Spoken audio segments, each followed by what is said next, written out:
What's going on, guys? We are Tottenham TV here, back again with another episode of the HOTSPAR with me and John Cooper. John, how are we doing? Welcome back to the channel. How are you doing? Yeah, I'm all right, mate. I'm all right. Looking good, looking fresh. Yeah, you too. You too. Thank you. Appreciate that. I think I just woke up this morning and it just happened to be there. It just happened to happen, so it was a bit crazy, but just getting used to it now. But it's been a hard few days, hasn't it, John? Very hard few days. Lots to talk about, right? Yeah, there is a lot to talk about. We've been beaten 2-1 by Arsenal in the North London derby. What was, by all accounts, a very insipid, uninspired I gave you that word, performance. didn't I? Insipid. Did you give me that word? I started that one. You started adopting it. I like it. I need a new one. Well, yeah, we were so poor that game. But it's caused a whole debate, I guess, in Tottenham circles about what the problem is. Yeah. First of all, there's this stat that's come out that we've played 8 teams in the top half since January. We spoke about this last week. I said there wasn't too much to read into it. Maybe I was wrong. The stat what we talked about last week was we've beaten anyone this season. No, it wasn't top teams. It's we hadn't beaten anyone in the top half above us or something, wasn't it? No, we hadn't beaten anyone in the top half of the table at the time that we played them. I said there was not too much to read to that. Now there's a new stat. Since January, we've lost all 8 games of teams that have been in the top half since January, which is probably a more telling stat, I would say, because early in the season, teams are fluctuating. Yeah, you can't count the beginning part of the season because all teams are juggling around. 3 points can take you from 12th to 1st or something, But I do think that after a certain period of time, that becomes more statistically significant. And especially since January, the worrying thing for me is losing all 8, not even getting a draw, losing all 8 of those games since January against teams in the top half. And it seems to be a common pattern as well in all these games, especially against teams in the top half. We start the game sluggishly. We start the game poor. We're sitting deep all the time. That's every game, I think, as well. I don't think it's every game, because you think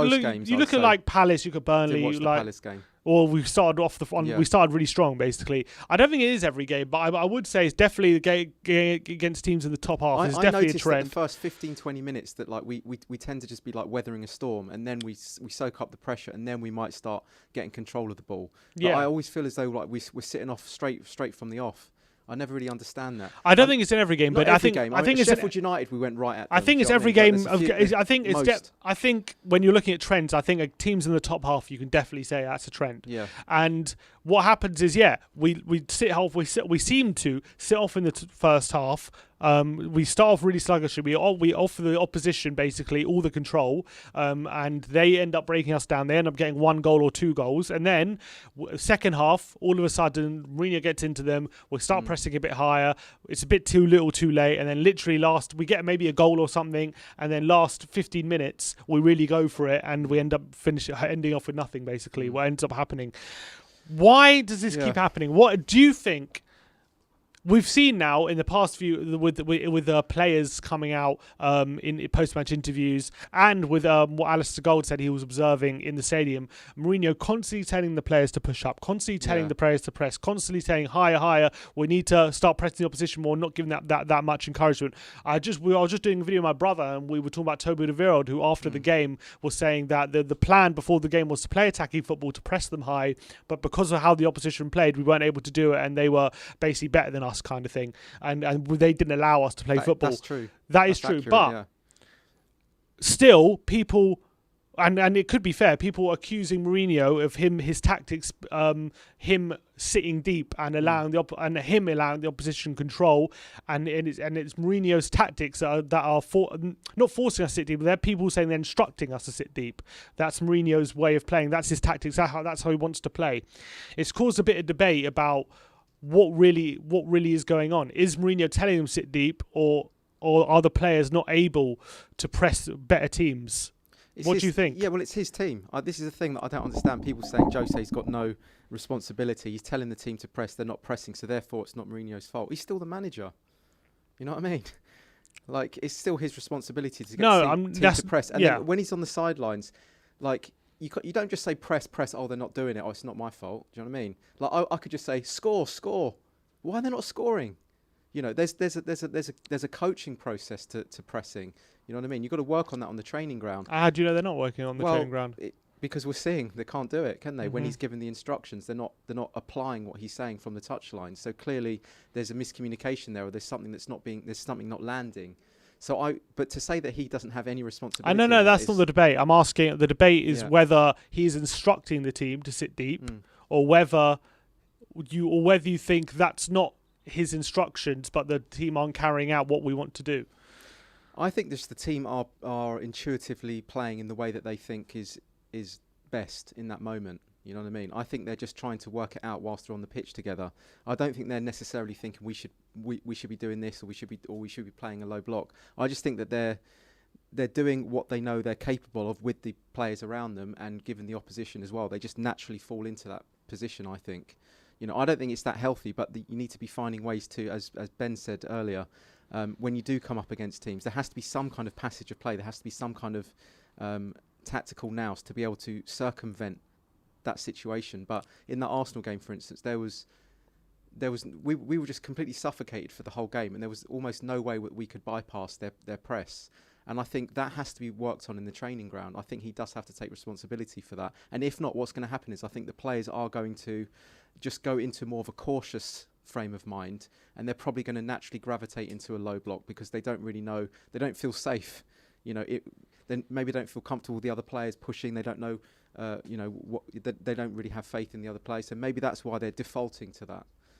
Well, I don't know if you saw it before. Simon Jordan was on TalkSport, and he was basically commenting on everyone, obviously criticising Mourinho, saying, obviously, look, of course, he's a manager. The buck stops with the manager for completely. And I think the way we played yesterday, I think Mourinho, on Sunday, the Mourinho has to take a large chunk of responsibility, especially with his team selection. I think we're playing Doherty at right back. That was never going to work. There was always going to be somewhere we're going to get unstuck and stuff like that. But he was asking, when is it the players' responsibility? When does the buck fall with the players to take responsibility in a sense where you are being pressed and you have to figure out a way yourself to get out of it, as well as with the team as well? When does it? Where is the line? Where does it become the players' responsibility?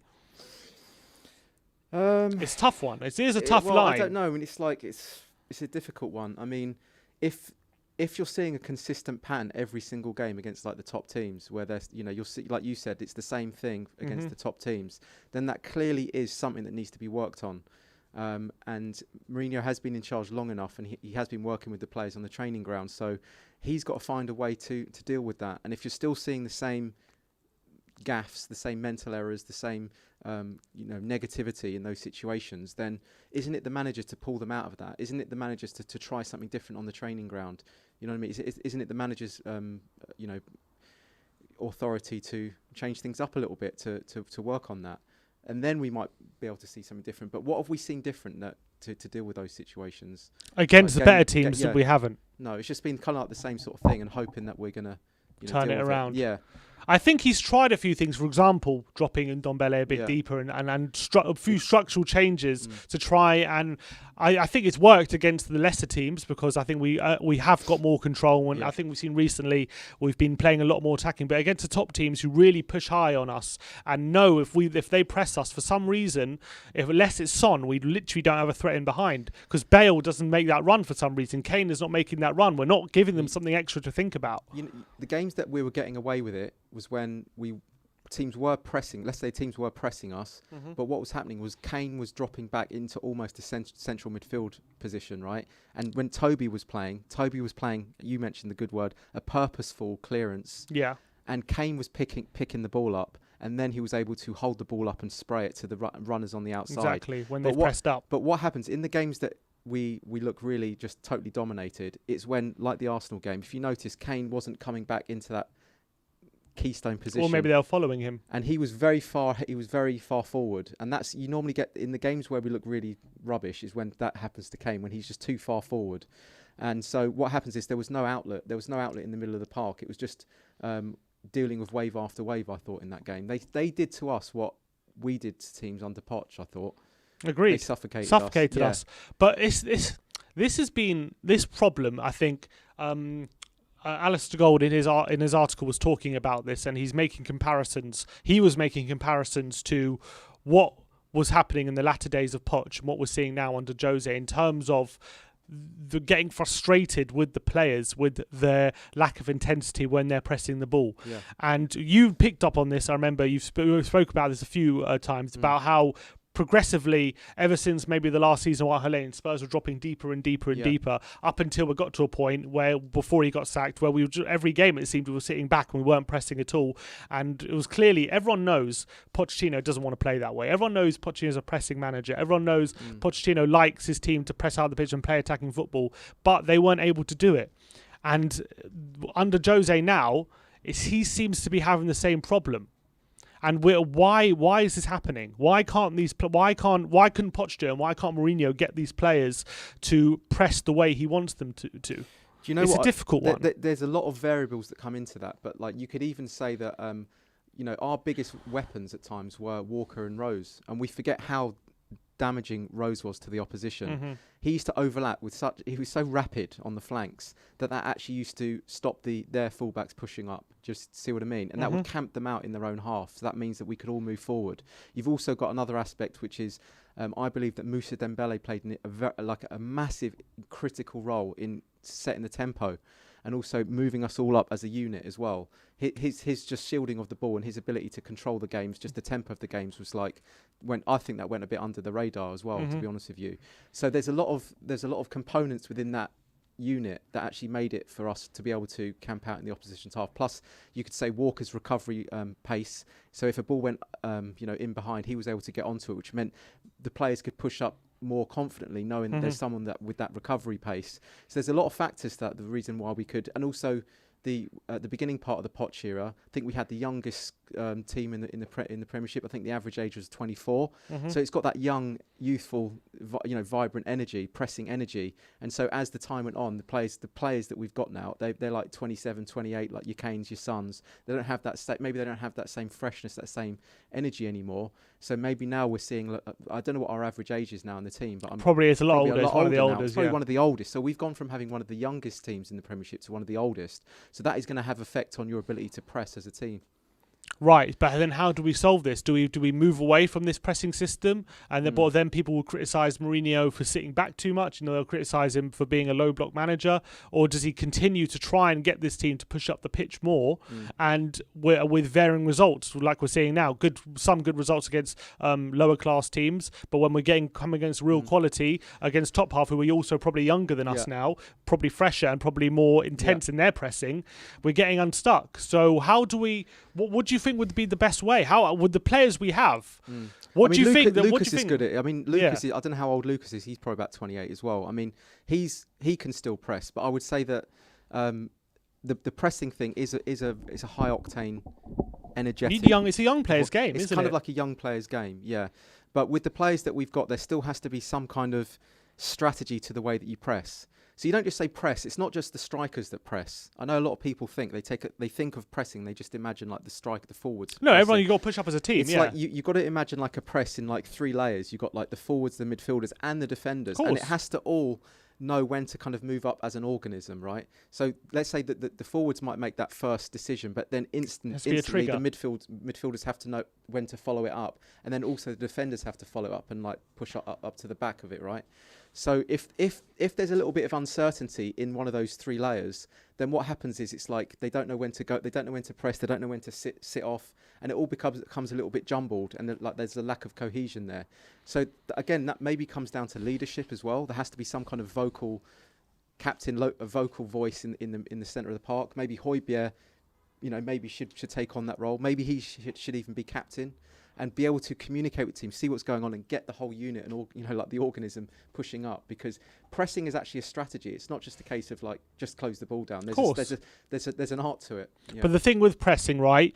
You kind of need every single player on that pitch to be completely on it when you're pressing. If even one player is off it, it can completely ruin it. That's what happened against Kane. Was off it. Bale it wasn't was off it. Exactly. What I was about to say is, even one player, when they're off it, it can ruin the whole press. But imagine 3, 4 players are off it. Exactly. And then it completely undermines the whole way of playing. Absolutely. Yeah. And that's what we saw against Arsenal. That's what we saw. Like Kane for me was like trotting around like a show pony in that first half. Like he's one of our own. I love him, but let's be honest, he was just like he was playing at about 50% that game. He wasn't tracking back and really getting involved in his like quarterback role. Like, but the thing is, it's like you can't take him off. This is the problem. You couldn't just say, sorry, Kane, it's not working, we'll take you off. Like, can you imagine what... No, and he nearly got us back in the game in the end, to be honest. Don Corleone. You can't... He's a made man. But it would have been wrong to take him off. Huh? It would have been wrong to take him off, I think. I just think his lack of pressing just really negatively impacted the rest of the team, like indirectly, because the ball was just coming through... there was no pressing on the ball whatsoever. Especially and Bale as well. I was about to say Bale. I think might even be more susceptible to that because what do you make of Bale then? Do you want to talk about him? Yeah, look, Gareth Bale.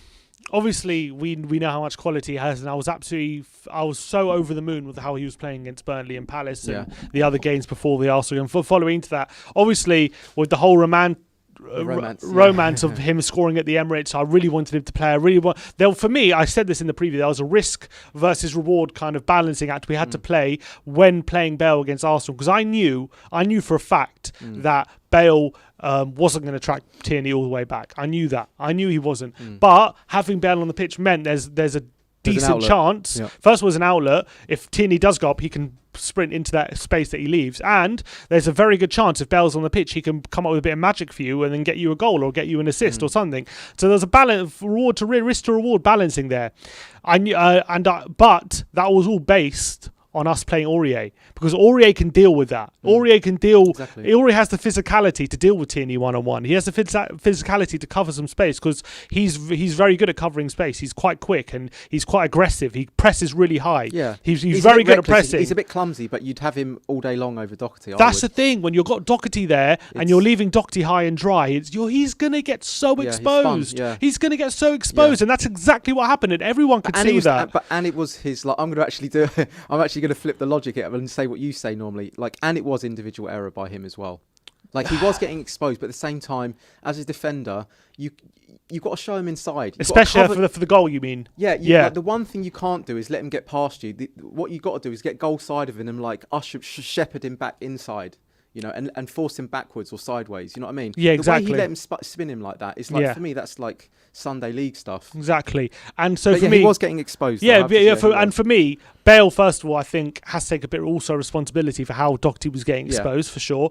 And the thing is, for me, what most frustrated me for Bale is he wasn't doing either. So he wasn't tracking Tierney back, and he wasn't exploiting Tierney's space because Tierney was going forward every single time. He knew that Bale's not tracking him, so I'm going to go forward. And what you got to do is run into that space and exploit it. And Bale wasn't doing either. He was in too much of the central areas from when I watched him.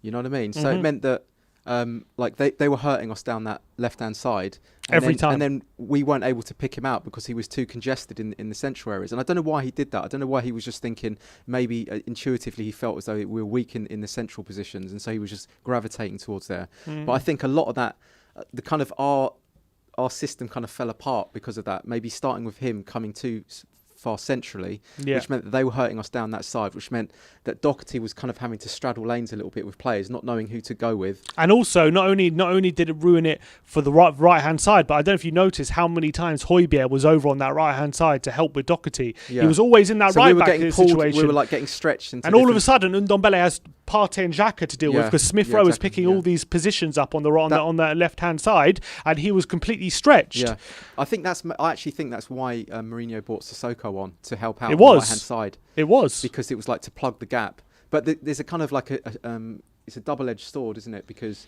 you put Sissoko on to like plug the gap of like a missing part of the formation that you think's lacking, but then you're taking off Bale, who could be the one that, let's say we had those free kicks at the end. I think we had 2 free kicks. Yeah, we had a couple. Like that was a position where you never know. That could have been like a Bale situation where he could have rescued us something. So that is the kind of the give and take, I guess. But I mean, and also, as soon as we go 2-1 down, you don't really want Sissoko on the pitch. I would have kept him on. Yeah, you would have probably subbed Bale back on. Yeah, literally. Honestly, when you're 2-1 down and you what you need to do is have players in the centre who are willing to take risk on the ball, because you need to get back in the game. Then you have Sissoko there. And also, I mean, if you watch Arsenal, I mean, it's another perception thing, right?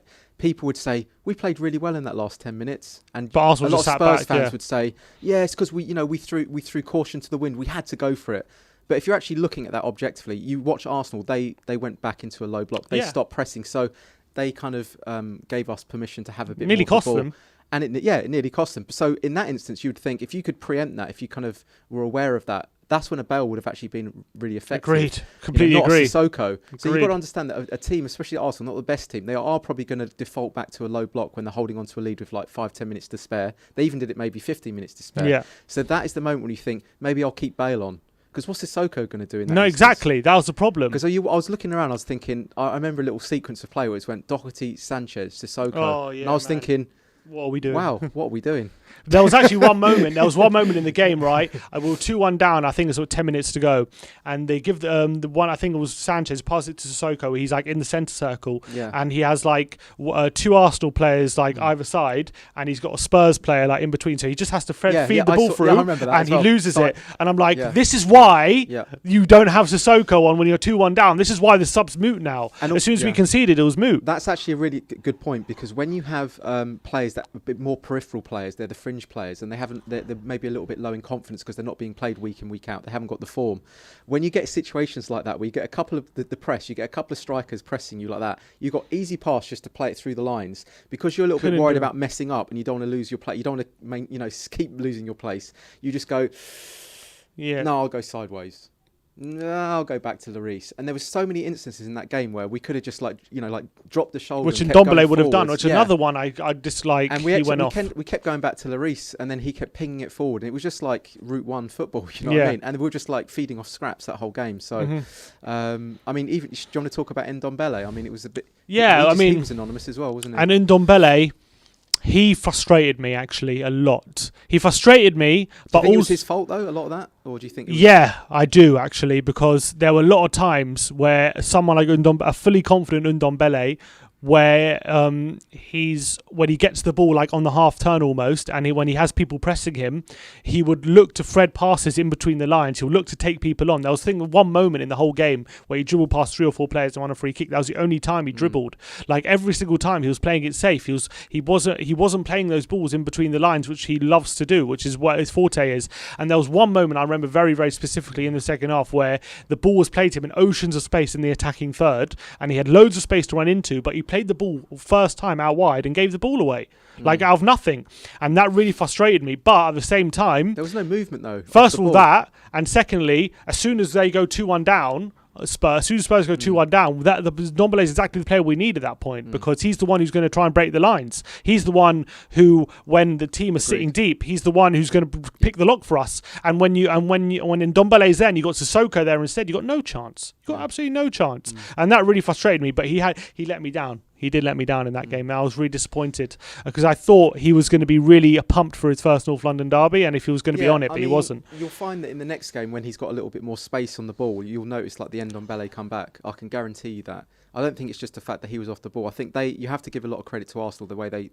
But he's really press resistant. I know. He but is when press you've got resistant. 2 or 3 men around you, it's a different story. Do you know what I mean? And so they were really good at that. They were snuffing out the areas, and especially in the central areas. I mean, they just totally did a number on us. You know what I mean? So all our players looked crap because of that. Well, which is I remember that was a staple of us under Pochettino. I remember so many times. Exactly, I remember so many times. Literally, it would almost be on a weekly basis where I'd go on like opposition forums and they'll be, "Oh, we were so bad today. We were terrible today. No, we were awful." Like and I'm thinking, actually, we suffocated you. We didn't let you play for 1 second, and that's why you looked so bad. And I remember we played Arsenal once, we beat them 2-1, and like all the Arsenal fans after the game, we were terrible. We couldn't put a pass together. We couldn't do anything. It was actually because we made you look bad. We've got to do that ourselves. It's very easy to like all teams do this. Whenever you lose a game, the first thing you do is like he was bad, defensive error, sloppy goal we conceded. Right? It's very rare for you to be courageous enough to go, they did this to us, which forced us to look bad. Yeah. You only ever look at it through the lens of your own team, I've noticed. Of course. It actually takes a certain amount of character to be able to look at a game objectively and go, do you know what? They actually made us do this, and you know what I mean? And I think you have to weigh that into the equation. So like the way that we were playing, you could say, Bale, rubbish, they're rubbish. But you have to say, well, why were they rubbish? And you have to, it's a tango, isn't it? And I think, can't stand the scummers, but I mean, you have to say that they were doing what Poch was doing with us. And they were doing it a lot better than what we wanted. So we went into the game wanting to do that, and they basically did it better than us. They did, yeah, they did. With their set of players, and also, but let's talk about. I mean, their energy levels were just like higher as well. They were. So given that they're the ones who travelled from Greece on Thursday and we were at home, Do you remember what I said last week? I said you'll find that it's the team that actually has the least rest actually somehow turns up with the most energy and actually get the win. I don't know why. This is a paradox. I've noticed that. Always seems People to happen. say, we've got more rest. It's like you'll find that actually that team loses the next game. I don't know why that is. Maybe the adrenaline's still going in the body. Or maybe it's a psychological thing because people keep saying we have an advantage and they think going to the game thinking we're going to be sharper than them, and then they get surprised or something when actually we're not. But I've noticed this is also, I think, another reason why we're not doing well against the top teams is that we're not playing 100% energy levels. It almost feels as though we're at trotting pace for a lot of the game, and we're relying on kind of quality on the ball to bypass the lines with Bale, Kane, that kind of thing, right? So you'll find that the bottom teams, the bottom half table teams, we can deal with that with the quality of the ball. We can, because they sit off a little bit more, so you can thread the balls. You've got more time. But against the top teams, you'll notice that you need to up the energy levels a little bit. And I think we were playing at like jogging pace that whole game, apart from the last 10 minutes. Yeah. And you can't get away with that against the top teams. But do you think the players do you think the profile of player like we have, like Bale, like Kane, maybe obviously not Lucas because he did that job great, but maybe the profile of players aren't suited to playing a high intensity pressing game? Well, I think if you watch the Everton game, we actually had Lucas, Lamela, Bergwijn, and Son. That was incredible, and that was a real intense press. The whole organism, it seemed to all work. And one thing I'd say, you might not like this, right? If Kane doesn't drop back into that quarterback role, when he's in that quarterback role, he's the most influential player in the team, I think. When he's not in that position, I actually think that he slows the team down, and I think that we can suffer because of that. Because if you were to have someone else in there, like someone that presses a lot, like a Lamela or something like that, then you'll notice it's like the first 30 minutes against Everton when we suffocate the oppositions, you know what I mean? But I think when Kane kind of drifts too far forward and he's out the game and he's just trotting around, then actually we lose a lot of that intensity. I see what you mean. I mean, that was why I feel anyway he started to drop off in the latter stages of Poch, because I feel like in his early days he was young and he was hungry, and obviously still hungry, but he had a bit more energy about him and he could press opposition defences. And as the years went on, injuries, he had ankle injuries and things like that, they took its toll, and then he couldn't really do that anymore. He did it as effectively anyway. And then beginning of this season, he took on this new role, as you said, dropping deep and finding assists and coming late into the box and stuff like that, and still having those strikers' predatory instincts, but from a new perspective. But I agree. I feel like against Arsenal, we did try and press them. He didn't want to get involved. And he didn't not intensely. I saw him like kind of, as you say, jogging towards the defenders. He wasn't full on sprint. No, but he didn't come back to get into that kind of, like I say, only rarely, not as much as he does. And I think that was mainly partly because he was nursing his injuries a little bit, I think. You think so? Because of what happened on maybe Thursday? Maybe it happened during the week, yeah. And maybe I don't think he felt as though he was in top nick. And I think that might be why. But I think the reason why Mourinho wants to keep on and Kane wants to stay on is because he knows if he does get a half chance, his technical ability is so good, even if he's out of form, even if he's injured, he's still got... And he hit the post with that free kick, didn't he? Yeah, and that's an example. That's kind of why I think you keep him on. But it's what you do is like you keep him on and he's looking legging, he's looking a little bit sluggish and he's not getting involved. But if you get a half chance, he's got the technical ability to put it away. But you concede a lot of that sort of control of the game and that you miss the press a little bit. So it's kind of like... Which one do you do? Yeah, I feel like Kane, as much as we hate to say it, in terms of our pressing game, like it's kind of like I feel like with Spurs, as you said that the game against Everton against a good side, like our pressing's probably never looked as good as it did in that game. It's and like that Kane was Bergwijn, Lucas, Lamela, and Son up front. And I feel like obviously Bale and Kane are better players than the ones we just mentioned. But when we want to play that pressing game, maybe they're the ones that are holding us back a bit. Yeah, exactly. No, I totally agree. Because in that Everton game, they off the ball it was like a 4-4-2. You noticed like Son and Moura within those positions, and they were so rapid that it was giving so many problems to the centre backs. You know what I mean? And then you had like the Bergwijns and Lamelas, who Lamela's great at pressing as well. He's probably one of the best I've ever seen. Son's got like candy in his heels. So that was just like that for me is a really good plan B. Because I don't think you're never gonna start a game without Kane. Like I said before, he's Don Corleone now, so there's no way you can even do that. So for me, that's a plan C. But I think that's a really good one actually, just to have those people that can actually press really fast and contain the teams. That works really well. Can we play a pressing game with Gareth Bale there though?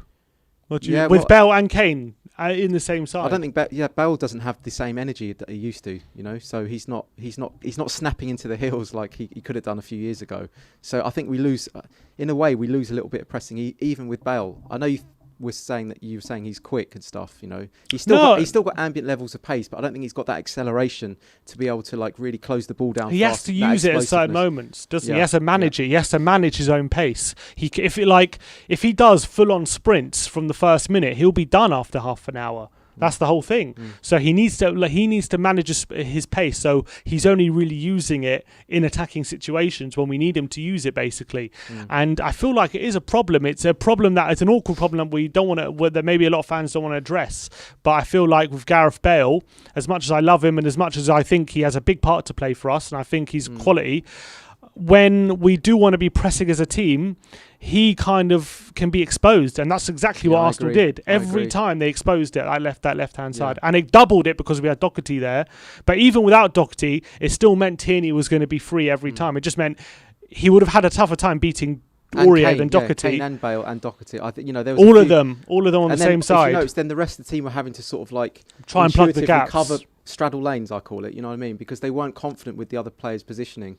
Yeah. And obviously that ultimately goes down to Mourinho. He has to take some responsibility. Yeah, that's what I always say. But the thing is, before the game, if you asked every fan, apart from Doherty, who would you want playing, they would have said Kane and Bale. Yeah.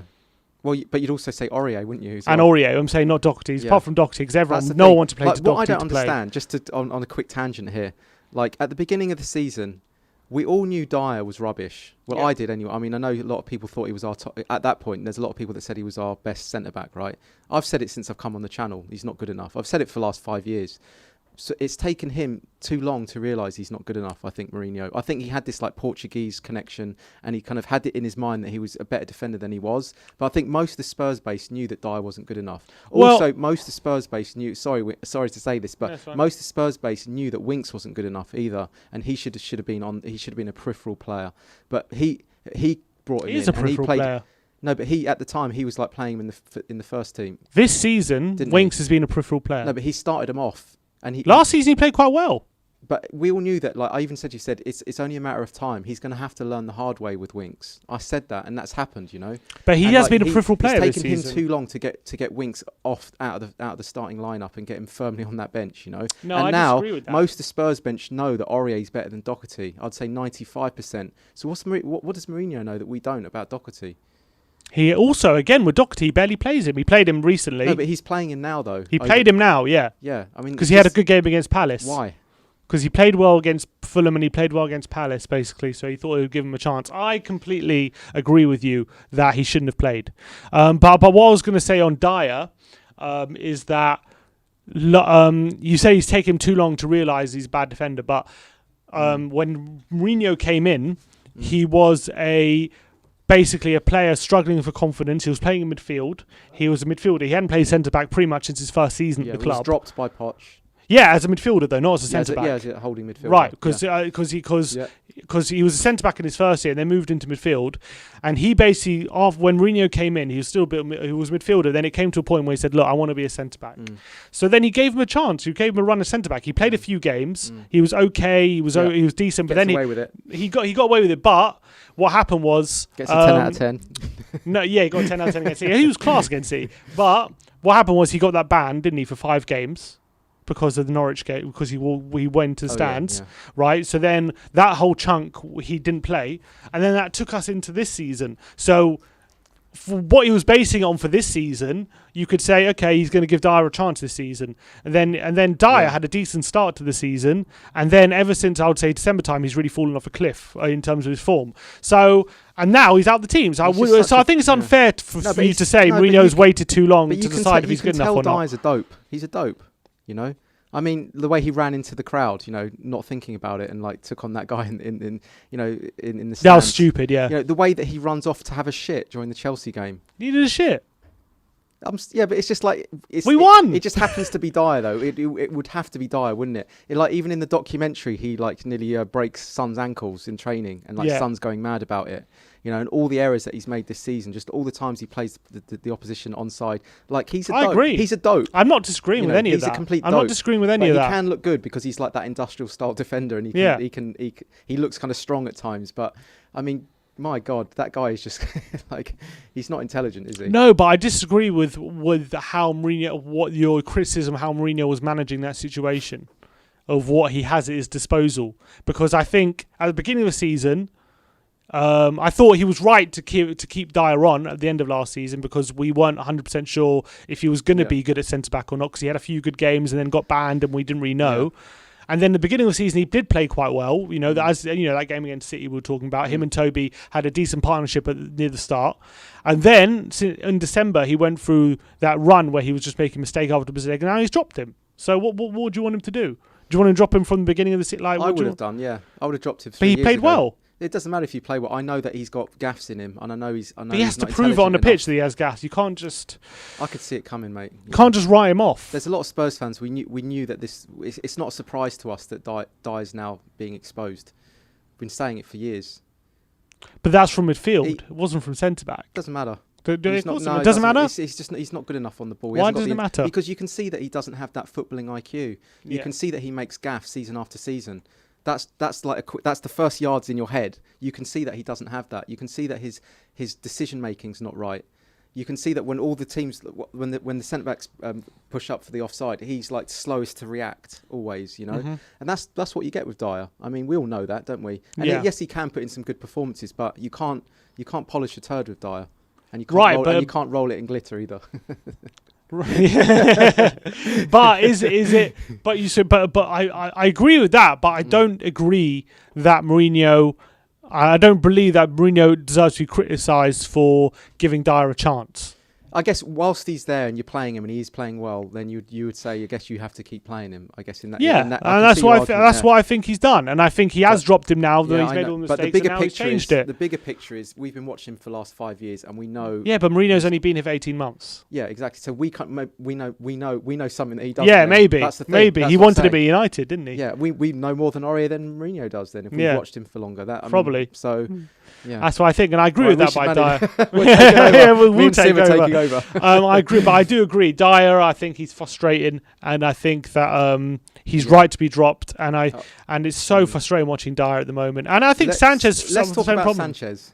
Because, the thing is with Sanchez, he's getting praised at the moment for how he's playing, and I get it, because he has been a lot better than what he was before. And Spurs, defensively, last few games, maybe a bit improved. But in these improved performances, he still gave a goal away against Fulham that he got lucky was disallowed. Yeah. It was still his fault against Palace that we conceded because he let go of Benteke. And against Arsenal, whether you agree with the penalty or not, he gave it away. Yeah, exactly. So, do you remember, I don't know if you remember on our last HOTSPAR, but I said he's been looking good now because the opposition's not strong. But, and he's been putting in these dynamic sliding tackles and happening to just about time it perfectly. But against like the better teams, there's this little margin of error that you don't have, this 10% of where you can't get away with it. And if there is going to be an individual error, it's likely to be Sanchez and not Toby. I said that on the last HOTSPAR. Yeah, and that is how I see it with him, because his positioning's not as good.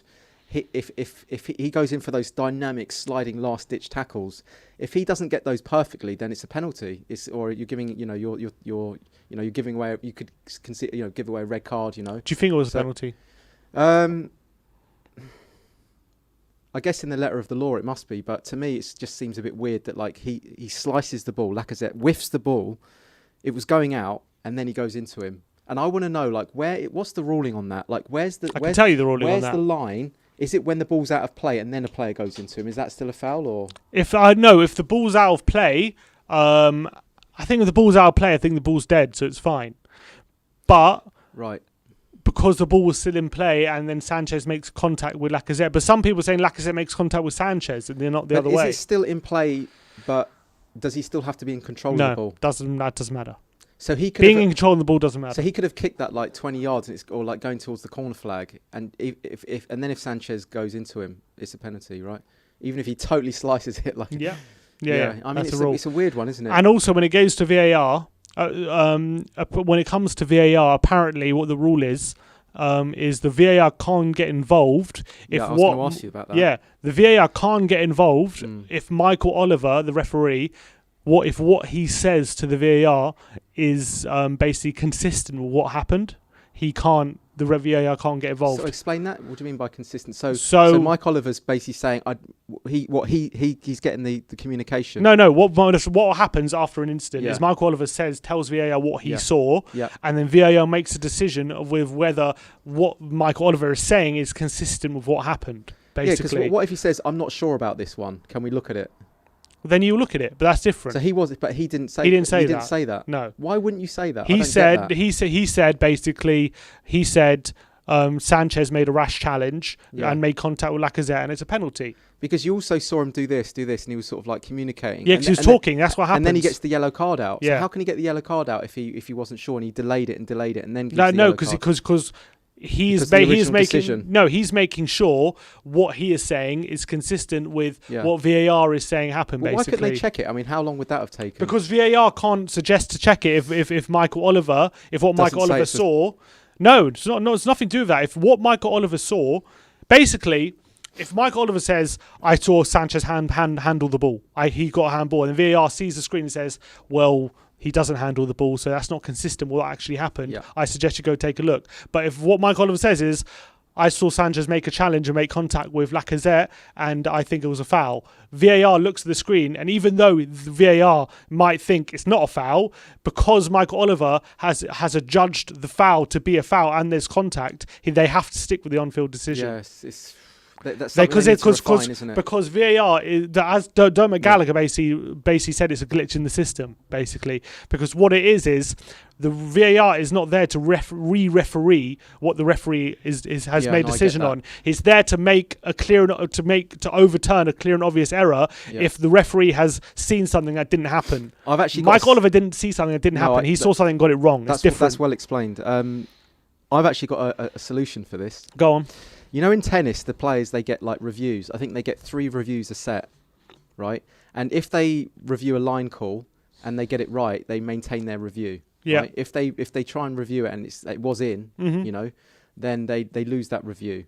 And I think a similar thing could happen where, I don't know, let's say the captain of the team or the manager they get to sort of like, they have 3 reviews a game or something like that. And so in that instance, Mourinho could make them go to VAR and have a look at it. I think 3 might be a bit much for a 90-minute game. Right, so might be... I think 3 is a good number. 3 is a good number, but you think tennis, how long that game is, and you only get 3 reviews. Yeah. You think 90 minutes of football. You can look at it quite quickly, though, can't you? I know, but I feel like if it's 3 for each team as well, that could be 6 stoppages. But it's a penalty, though. It's a penalty decision. How many of those do you get a game? Exactly. So I think you'd probably looking at 1.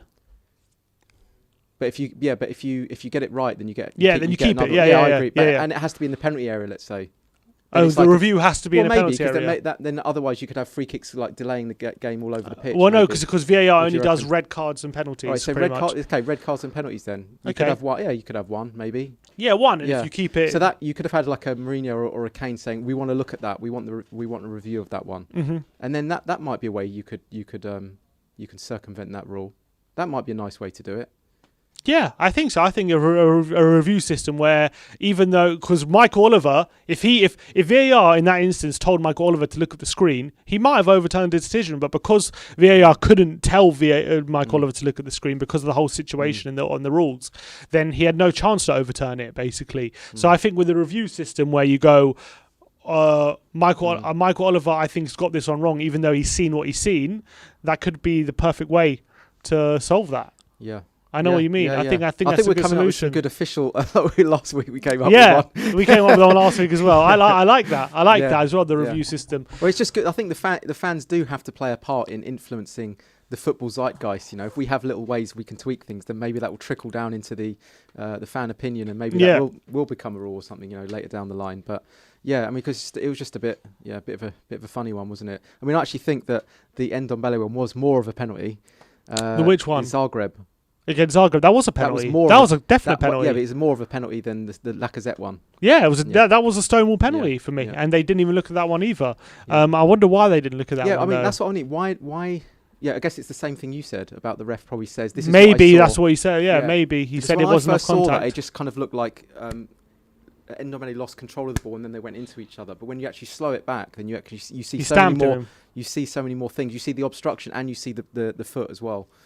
So, I mean, I don't really know how they're applying VAR. I think it's strange, like it's almost a selective way that they're using it. And you'll always find if it's like against your it's maybe just perception thing, but it's always like when it's against Spurs, they look at it. And whenever it's you, they never look at it. You know what I mean? Mm-hmm. It's just, why is that? I know. There has to be a clear way that we all know as fans. We go, they're definitely going to check that on VAR. But you never know, do you? You're never quite sure. It really is...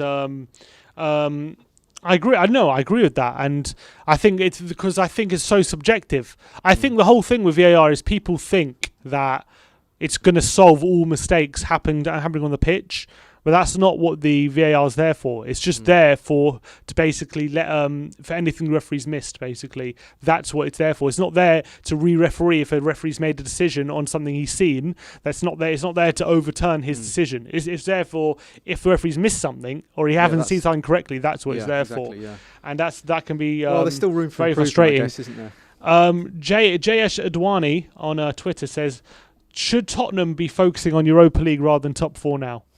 What do you think? With Spurs 6 currently at the moment, as things stand, with 6 points off Chelsea in 4th with a game in hand, with our game in hand coming this Sunday against Aston Villa away.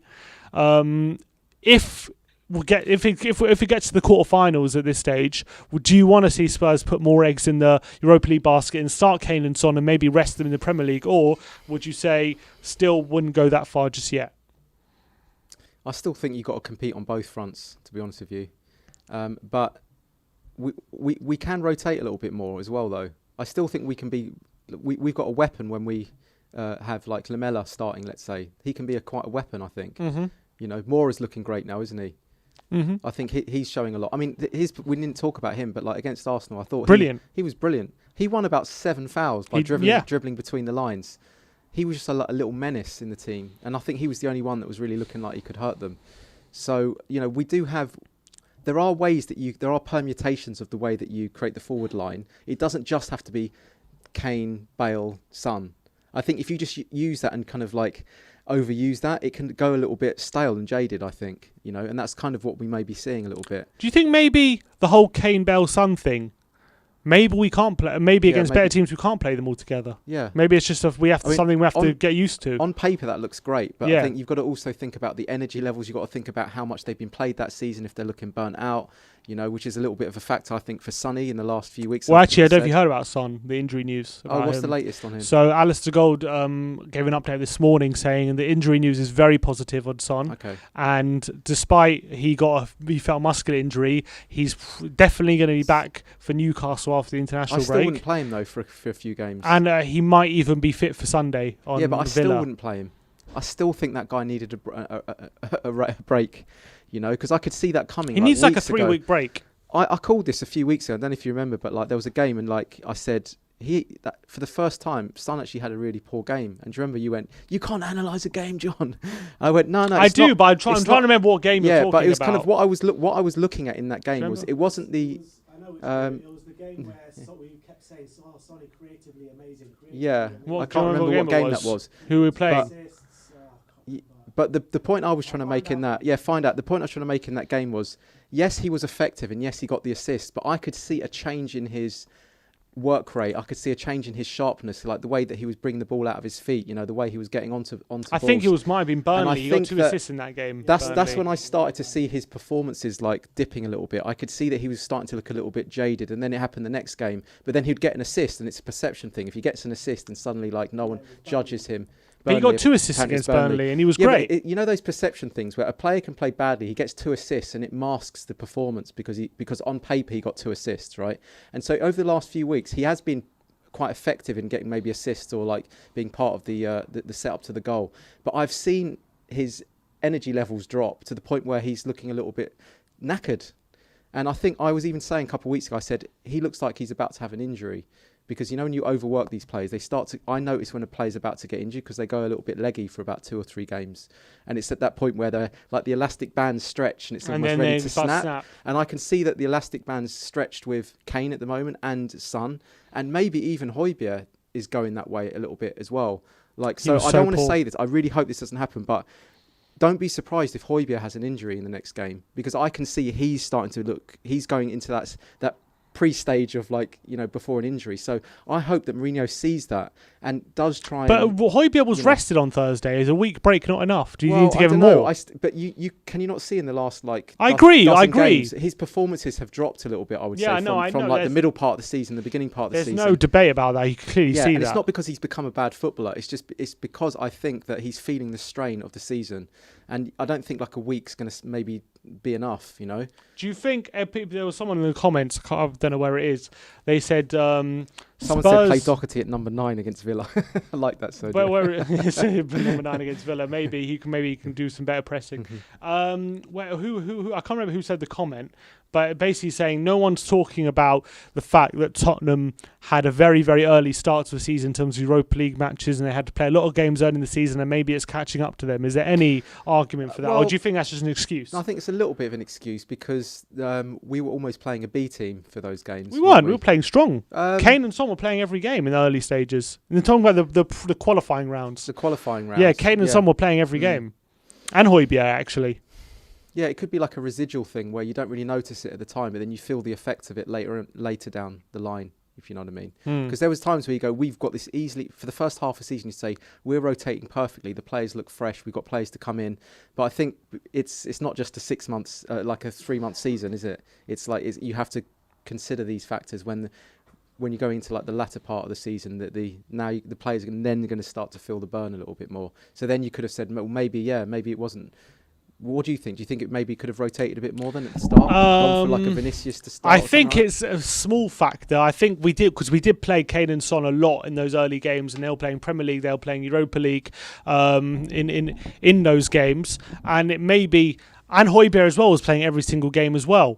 But I think majority was rotating. We were rotating the majority of the team. So apart from Kane, Son and Højbjerg, which are the ones, to be honest, looking the most tired, they're looking tired. Then I don't think it's too much of an excuse. But I think Kane, Son and Højbjerg definitely are looking very leggy at the moment. Yeah. And that probably has a bit of part to play. But I think it's everything. It's not just that. It's they're being overused at the moment as well. So there can be... I would do this. I don't think Mourinho's ever going to do this. But you can set up a team like we did against Everton and just start like a Lamela, a Son, well not Son, but like a Lamela, what was Bergwijn, Lucas. Yeah, you can start and Vinicius that. Or something. Yeah, and just work on like that. That would work well as the front line of the high press, I think.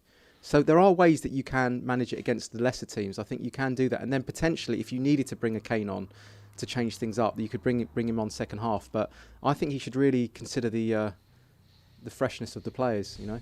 Yeah, I agree, and I think maybe that hasn't been considered enough, which is weird because Mourinho has kind of been famed for being a manager who can adjust his game for the situation. But I think we haven't. Oh, is there a super chat? We haven't seen that. Sorry, mate. I'll read that one sec. Time is of the essence. Says it's not just about the amount of games played; it's about the quality of replacements. Name 2 players that can effectively replace Højbjerg and Ndombele. I like that hog. I can tell you one, and that's Lo Celso, but he's not fit. Yeah, exactly. Yeah. So I think that's what I said to Ben. I said when Lo Celso's fit, I don't particularly. I wouldn't mind seeing Højbjerg, Ndombele, and Lo Celso in a 10. Yeah. But I would actually really like to see Ndombele and Lo Celso rotating that position and leaving that number 10 free for Lamela and Dele and Lucas to fight it out. Yeah, I like that as well because I think that Lo Celso does great work turning defence into attack when you're under transitions. Press resistant. Yeah. Yeah. I think he's actually really good at that in a different way to Ndombele. I think he's more of he carries the ball a lot more, whereas Ndombele kind of seems to drop a shoulder and thread passes. So I agree. I think that works really well. I mean, I actually think that we are short in midfield. I think we could do with another midfield option coming off the bench. You know, I do think. I think Sissoko and Winks. Unfortunately, they're just not they're not doing it for us at the moment. We do need another option. I mean, I'll tell you what would be perfect. I said this to you ages ago. I think one of the things a Gus Poyet would be. Gus Poyet. Yeah, if you think about a goal-scoring central midfielder. Yeah. You know, that would be that would be perfect for us. You know what I mean? Well, but Dele he's Alli, more of an attacking midfielder. Dele Alli scores most of his goals when he drifts forward into a second striker role. That's where he actually gets most of his goals. When you watch that 2017 season, if you look at the heat map, he's pretty much a striker. He was playing further forward than Kane. Yeah. I'm talking about a player that plays in the centre midfield that's like comes in late to the box, you know, and he picks up those. Let's just get Gus out of retirement. Get Poyet out of retirement. I think we do need like a Sabitz or something else just to have an option there because, let's be honest, Ndombele's done brilliantly to stay injury-free these last few games. There were times where we thought, he's great, but he's only a 60-minute player. Yeah. And then actually when we said that, the next game, he actually played 90 minutes. And it's great that but every time you watch him, don't you think, oh, he's gone down. I remember you and Ben doing the commentary. You're going, Dynamo. Oh, he's gone down. Please get up. Please get up. And your heart's in your mouth every time Ndombele goes down because you're thinking he's going to get an injury. And you're right. If Ndombele gets injured, where's it? We have Lo Celso, but he's injured as well. Exactly. That's the so those two are held together with like chewing gum. If they're both spit, injured, then we're in trouble. You know. So I think chewing gum. We need another option in central midfield. I think. It's so true at the moment. Honestly, every time Ndombele gets tackled, he goes down, and you and Ben's faces when Ndombele goes down. It's like, and he holds the thing is with Ndombele as well. He doesn't just go down and get up. He goes down for 3-4 minutes every single time, and he's holding his knees. And he does get clattered into as well, doesn't he? He does look like he takes. Yeah, because he's so good at dribbling. Yeah. So he's naturally going to get. I think they target him as well. They must do because he's got so much quality. And yeah, I mean, should we talk? Do you want to talk about Lamela? Because I think we need to give him a bit of credit here. I think this is the best spell he's ever had at the club, even though he's come off the bench. Where does that goal rank amongst goals you've seen in a Tottenham shirt for you? I think very, very highly. And I'll tell you why. You know, we did the rating system a couple HOTSPARs ago, and I said, if that was against a Burnley, all right, great goal, fantastic, right? But I also, the way that I rate things is also the importance of the game as well. That's why for me the Gaza free kick in 91 is actually one of the best goals I've seen for Spurs because of the importance of the game, you know, and the pressure of the game and the tightness of the game.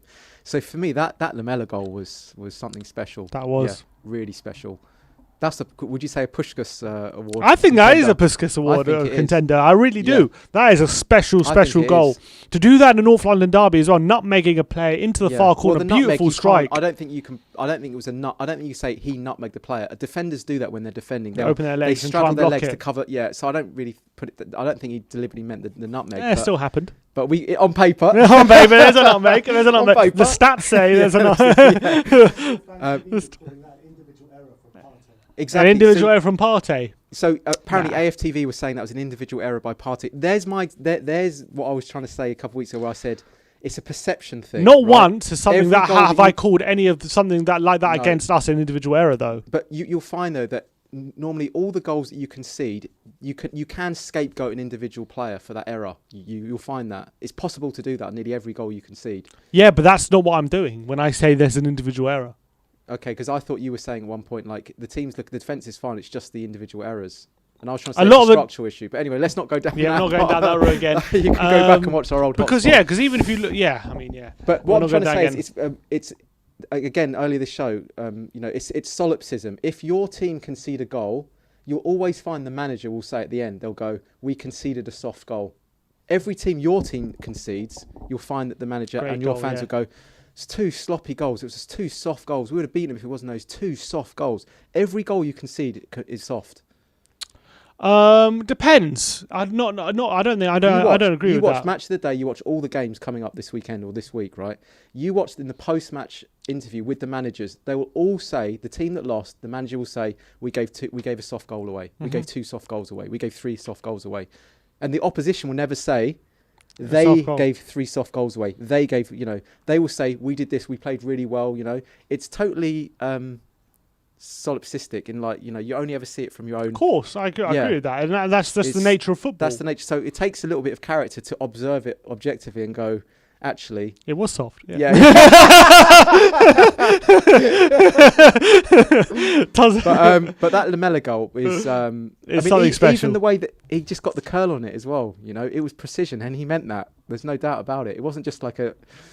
I don't know who that Blackburn player who tried the Rabona and he fell over. David Dunn. Yeah, David it wasn't Dunn, like a David Dunn. What was that Lamela Rabona? Not in terms of the opposition, but in terms of quality, is this better than his other Rabona in the Europa League? Do you remember that one against Asteras or something? I like that one. Asteras, wasn't it? Yeah, something that's like a quiz question. Who was that against? Well, that's quality though. It was 18 yards out, mate. Yeah, that's the thing. It was on the edge of the box, into the top corner as well. Yeah, I think that. But I mean. They were both brilliant, yeah. And the importance of this game was much higher, so that's why the goal for me was better than the Asteras goal from that rating point. Yeah, I think so. Yeah. But TK, here's a good question, because I've been flirting with this question a lot. Will you give Lamela a new contract? We in bed discussed this a few weeks ago. I think, and we said no. I said no. Well, we talked about this last week. I think you've got to at the moment, because what if this is like the Lamela we've been waiting for? We've been waiting for. His goal against Arsenal was his first goal in the Premier League since September 2019. Yeah. So it's been a while since he scored a Premier League goal. I think he's really effective though at the moment. He is. I know this could be the August factor for him. This is his August. This is because he's always good in August, and this could be his August. But at the moment, you would say, I would say keep it going personally. But he's going to be out for next game with a red card. Do you think it was a red card?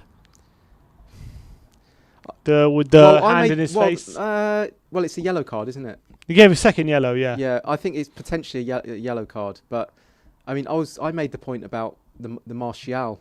It would look like the same thing happening against Man United against Martial.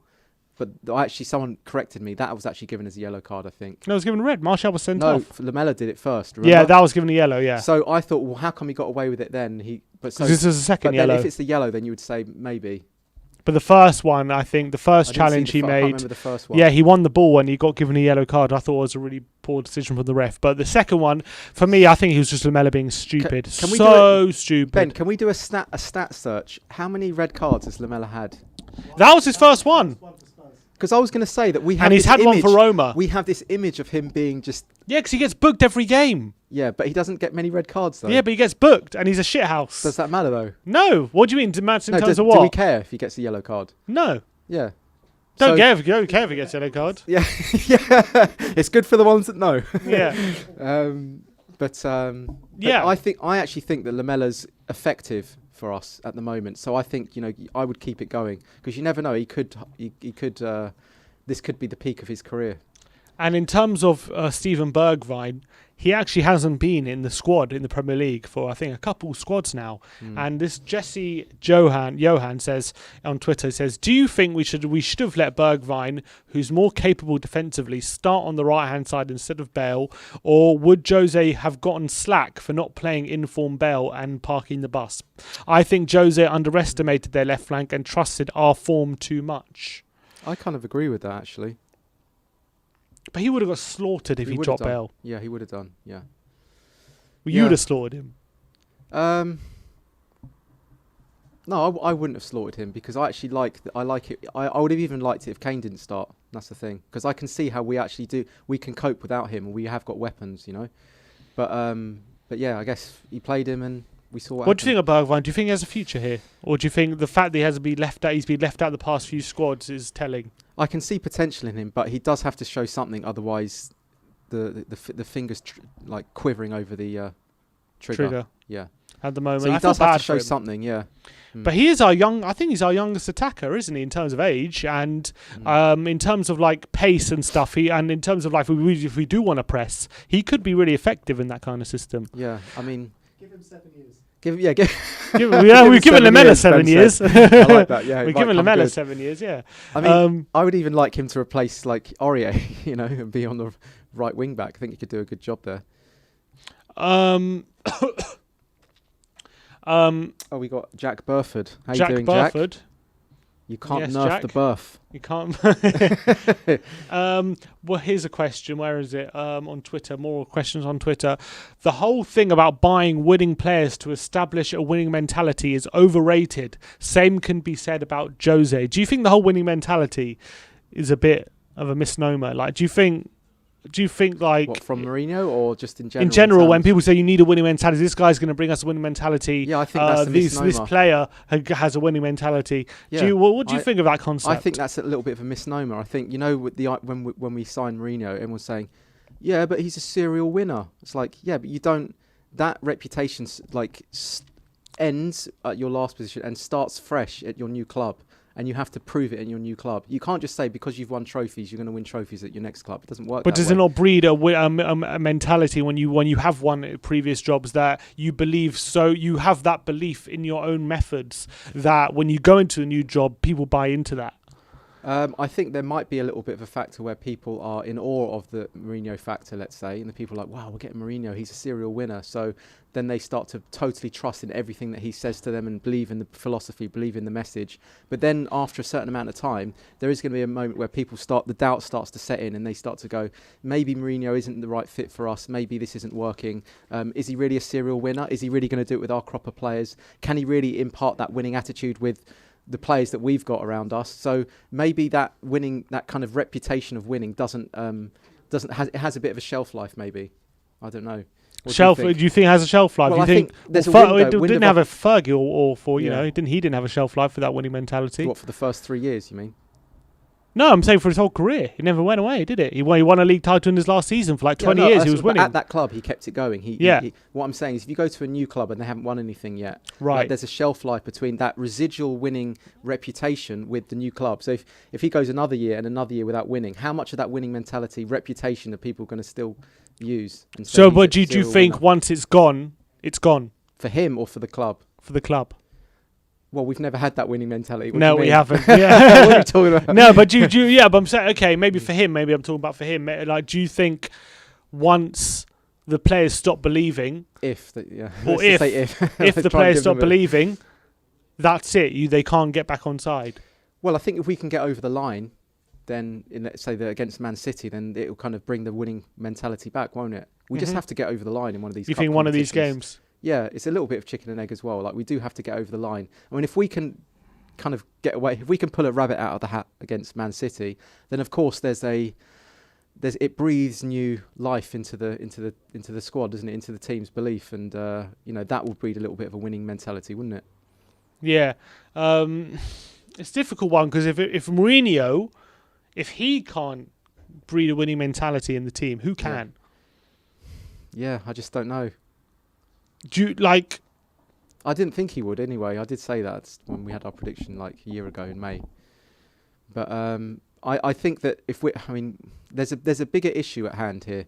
The issue is the structure of the whole club. This is really Joe Lewis. If you want to boil it down, this is the fault of the football club is that tight bar steward Joe Lewis. He is the problem for the club, right?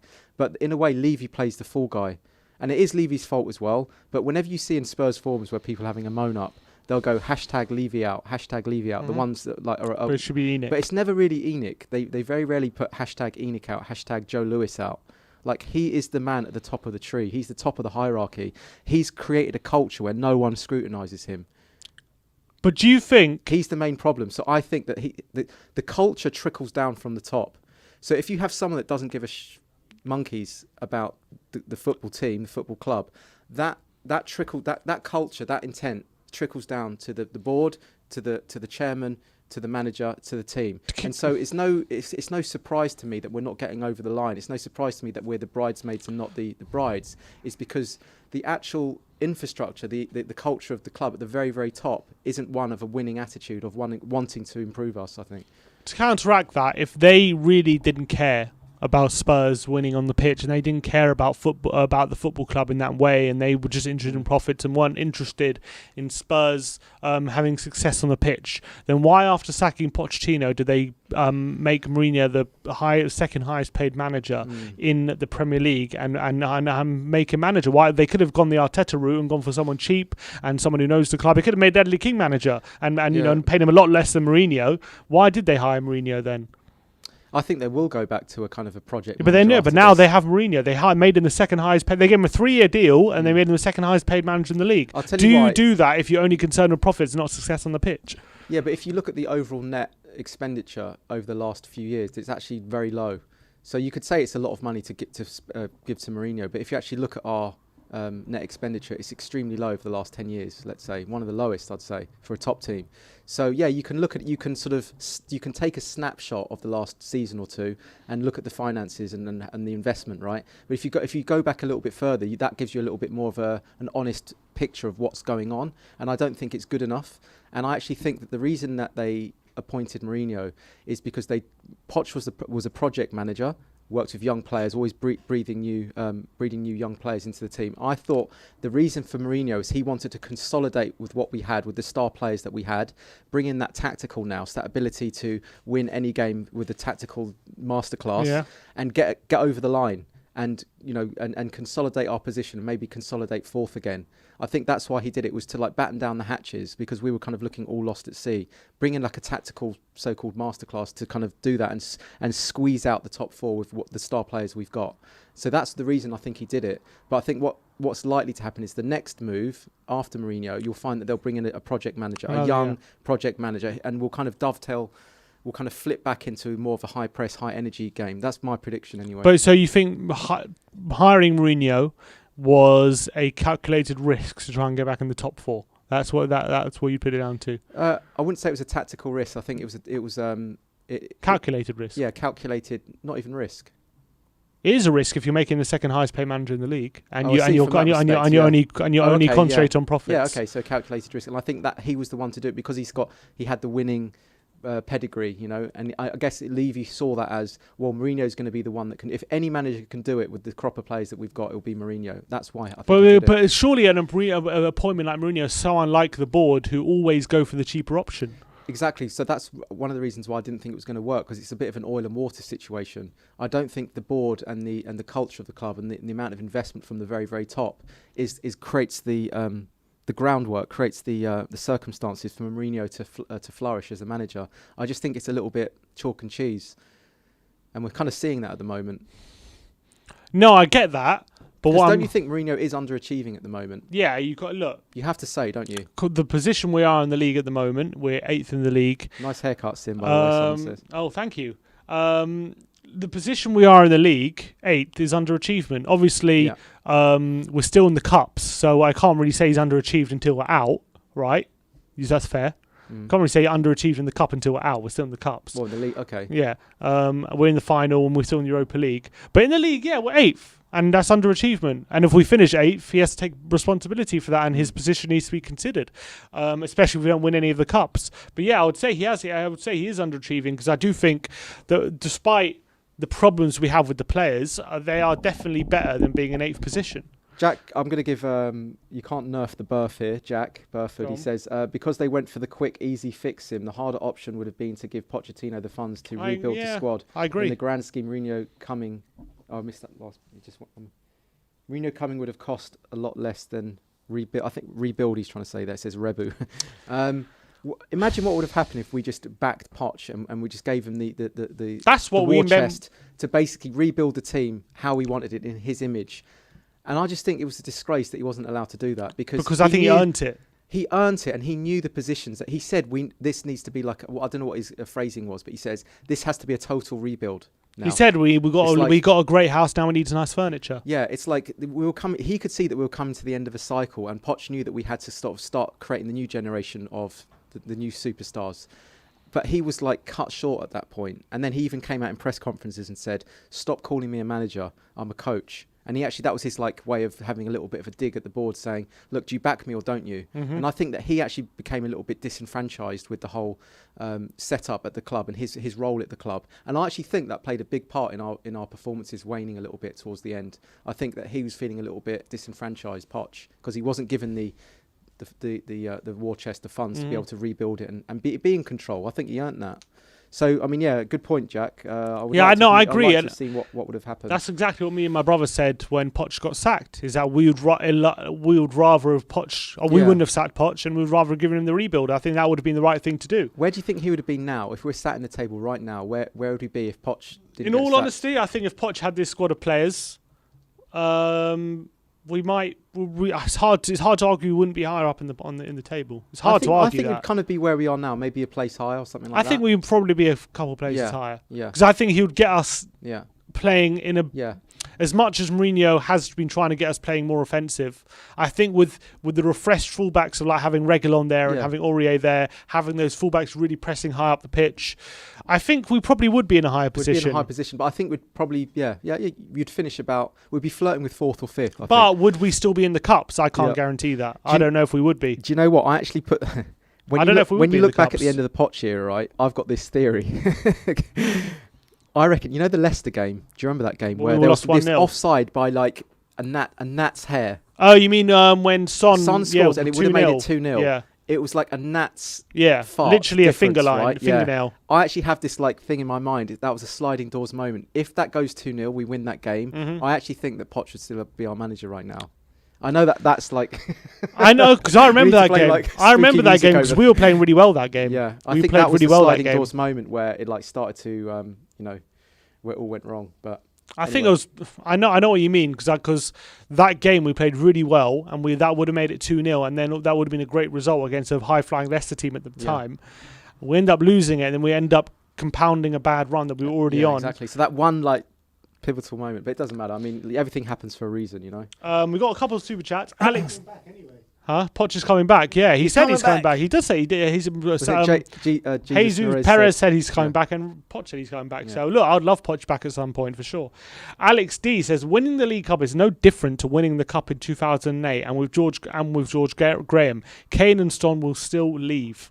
Do you think Kane and Son will be convinced by a League Cup win to stay? Well, if they're thinking about leaving, no. But I don't think Son's going to leave anyway, personally. Just because I judge it on kind of body language, and I can see when players start to look a little bit grumpy. I saw that with Vertonghen. Do you remember when under AVB he started to throw his dummies out a little bit? Yeah, and but you can start to see it in his performances. He sort of doesn't have that. He was awful, yeah. You know, in the body language, you can kind of see it. Not just in the performances, but the body language. And I can kind of see, I can actually see in Kane's body language when he believes in where we're going. You can see that even the way he celebrates is a little bit different. He's a bit more smiley, and you know, when he's not really believing it, he just goes. You know what I mean? Yeah. So, but for me, Son, I think Son looks like his body language still looks as though he loves being there, and he's still happy to be there. Kane, it could be a different one. I don't think a League Cup's going to do it, but it's whether or not he decides whether he wants to stay or not. But the thing is, if Kane leaves, that's 150 million will be commanded. I can't see anyone stumping up the cash. Only one City, really. And he's out of this worldly. Of this world. Yeah, I mean, I don't think just a League Cup is going to convince him, but hopefully we can have a strong end to the season. It won't just be a League Cup, but Sim, we haven't disagreed on anything. Not yet. not much. We're still agreeing a lot today. This is going to have to be rebranded into something else. Yeah. Well, let me. Let's read a couple I've got super chats but first. I've got something. All right, super chats. Then I've got like a HOTSPAR topic. Okay, for fine. You, all right. Kuvar99 says we're broke and won't buy the big money signings that Mourinho needs. Our only hope is to find a motivational man to work with the youth and overachieve. So we need to rely on managers overachieving. Is that fair? So and I wasn't listening at all. Sorry. It's basically saying we need to our only hope is to find a motivational man to work with the youth and overachieve. Do you think that's what's going to happen next? I think after Mourinho, they're going to bring in like. But do you think the remit of being the manager of Tottenham is you need to overachieve? That's the remit overachieve? That's the remit of. What does that look like? Overachieving. Well, like Pochettino getting top 4 with this with a squad which probably maybe not have been top 4 quality at the time. At the time, I mean, I think that team on paper was actually because he made them top 4. Yeah, but at the start of the season, right, we were not favourites for top 4. No one said we're going to be in top 4. That's true. Yeah. And then all of a sudden we played in a way like. Do you think if a Tottenham, the way the club is run, the only way to say you've done a good job, or do you think, like, for example, like, do you think Levy requires you to overachieve with what you've got to do a good job? Yeah, I think in a way maybe Levy expects a lot more from what we've got. In a way, a little bit more. Yeah, I was actually asking this in the fan show, my post-match fan show. Here's my question to you, Sim: is Mourinho doing better than AVB? Not at the moment. Is he a better manager than First AVB? of all, AVB in his first season did a decent job. Yeah, he finished 5th, got to the quarterfinals, and he got 72 points. It wasn't actually bad. It was one of the best points tallies to not finish. I think, 4, isn't it? Exactly, and it all fell apart. Obviously, when we sold Bale, we made all those signings, and it all fell apart. So, what's Mourinho showing to you right now that AVB didn't? Look, it's hard for me right now to say what I'm seeing, where we are right now, given how many games there are to go in the season. That Mourinho is doing a good job with what he's got, because I can't argue that because the league position wouldn't tell me otherwise. I expect us to be higher than 8th, but there are things that I've seen that I like. For example, he's trying to structurally change the team to make us a bit more on the front foot and make us more attacking and give us more control in games. On the front foot? Yeah. Oh, you mean he's like trying to change some of the stuff that he's seen this season? Yeah. Playing. Okay. It's difficult. And for example, the way he's changed Kane's role into having him drop deeper and reinvent the role he's been playing this season to what he was previously. I'm not sure that he asked Kane to do that. I think Kane does that. No, I think he did. I think he did. The way Kane's been playing this season, I think Mourinho's adjusted that. Do you think he tells him to go back and defend? Yeah. Yeah. Do you think he tells him that? Yeah, for sure. Because Kane's always done that. Yeah, and I think Kane's always gone back and you mean like from corners and stuff? Yeah. He's always done that. So do you think Mourinho's telling him to do that, or do you think Kane's doing that because he's always done that? That's probably under. I think that's probably under. Look, if Mourinho tells Kane to stay up from a corner, he'll stay up from a corner. Do you know what? Kane's always been at the front post, ever since he's been at the club. He's always been that front post to corners. That's his position. Because even Kane dropping back into that quarterback position, right? Yeah. He was even doing that in previous seasons. Not effectively. If you go back and watch the 2-0 against Arsenal in the League Cup in the semi-final at Emirates, you watch the goal for Ali's goal. Yeah. That was it. That's where he is. Yeah. So he was doing that. No, that's different. That's different. Why? Because in that situation. Now we're disagreeing. Come on. Yeah. No, that's different. How long does it take? That's different because in that position, if you're looking at in the Arsenal game, he's dropping back, but who are the only players in front of him? It's not midfielders, it's defenders. It's only so he is kind of playing. Dele Alli was. Yeah, Dele Alli made the run off him, but he was kind of playing like 2 up front, But he played an unbelievable. He did over the ball, over the top. So he's always had that in his game. Yeah, but he hasn't been doing it consistently. The fact that he's got 13 assists this season proves that how he's doing it more effectively now. Yeah, going back to that question then. So you think Mourinho's telling him exactly where to go, or he's not using his or do you think? I think obviously our players have to use their intuition. Yeah, all players do. Both, I think it's a blend of both. I think that for sure Mourinho has definitely something they've worked on. I'm so sure of that. There's something they've worked on. I think that because the team has more holes in it, like losing Ndombele, losing Eriksen, defence being a little bit more ropey, centre back position being a bit ropey. I think Kane, because he's captain and can be captain, and he's playing a captain's role, right? He naturally tries to plug the gaps everywhere, I think. Intuitively. Everywhere? Well, in the positions that you thinks are weak, you know? You think so? I don't know if he's doing that. I think even when you play football, I play football, right? If you're in a team that you know is sort of like one player's a weak link. You tend to sort of go and help out in those positions, right? And I think there's a little bit of that with Kane, where he feels as though he's not totally confident in the cam position, so he was dropping back into that position, because Eriksen's gone. He probably feels as though we don't really have, we're not very strong in the, even in the central midfield areas, and he goes back even deeper sometimes, and then he goes and defends, so I think actually a player like Kane is probably feeling into it intuitively, and then plugging the gaps, plugging the holes. I think the way we attack with Kane dropping deeper and then Son running in behind, that's definitely something they've worked on. I'm convinced of that. The way how many times they've done it this season, but it hasn't worked lately, has it? No, it hasn't worked lately. Weeks. It hasn't worked in the last few weeks. The last few weeks we've had Bale coming in, and he's made a bit of a difference. Yeah. He's added a new dimension. I think, it was obvious when those two are linking up so often, people are going to add extra attention to that partnership, weren't they? And we have to find a new way of attacking. That's always, I think, that's the beauty of how Man City play. They don't rely on one player. They've got so many different players. I think that, especially in modern day football, being able to morph your attack, morph your forward line, and change it during the season, it kind of evolves, and it might go back into the old formation and come. That's kind of the new way now. It's a much more complex game than it was 20 years ago. It's much more of a squad game now, and I think you don't. But just Mourinho have to knew start that 20 years ago. That was a squad game. But you can't just have Kane, Son, let's say Bale for the whole season. You have got to mix it up a little bit now, and I think you should be allowed to sort of change it up a little bit. That's what he's trying to do now with Lucas and Lamela, and he's trying to bring them back on. It really works. So be okay with rotating and changing it and bringing freshness into that forward line. Agree. I think it works really well. You got another super chat. Two more super chats here. Alex, he says, Pochettino should never have been sacked. You know my thoughts already. We need Champions League with a cup to keep Kane and Son or win Europa League. And Abdikarim Centre, I don't know, says, who's the favourite to win Europa League? Actually, for the bookies, Spurs are the favourites to win Europa League. Oh, are they? Yeah, they are. They're favourites to the right. Yeah, they're favourites of the bookies, yeah. So that answers your question. Now, I've got a question. Go on, have you please. got a super chat or not? No. Shout out to Derek, by the way, as well. Derek, shout out. All right, I want to talk about statistics. Because I think you're excellent with detail, I find, in statistics. But I would say that here's something that's been on my mind for a while, and I want to joust it out with you. Okay. I think statistics are almost meaningless. Okay. Elaborate. Discuss. I just think, firstly, I mean, you can go through different statistics, and you do this. You have a bit of a hard-on for assists, I've noticed. Yeah. Right? For me, assists don't really mean that much for me. People all talk about assists as if they're on par with a goal being scored. And even in the 90s, I remember there was never even a word for it. We never even used to say anything for it. It was just if you did say anything, it was like, he set him up.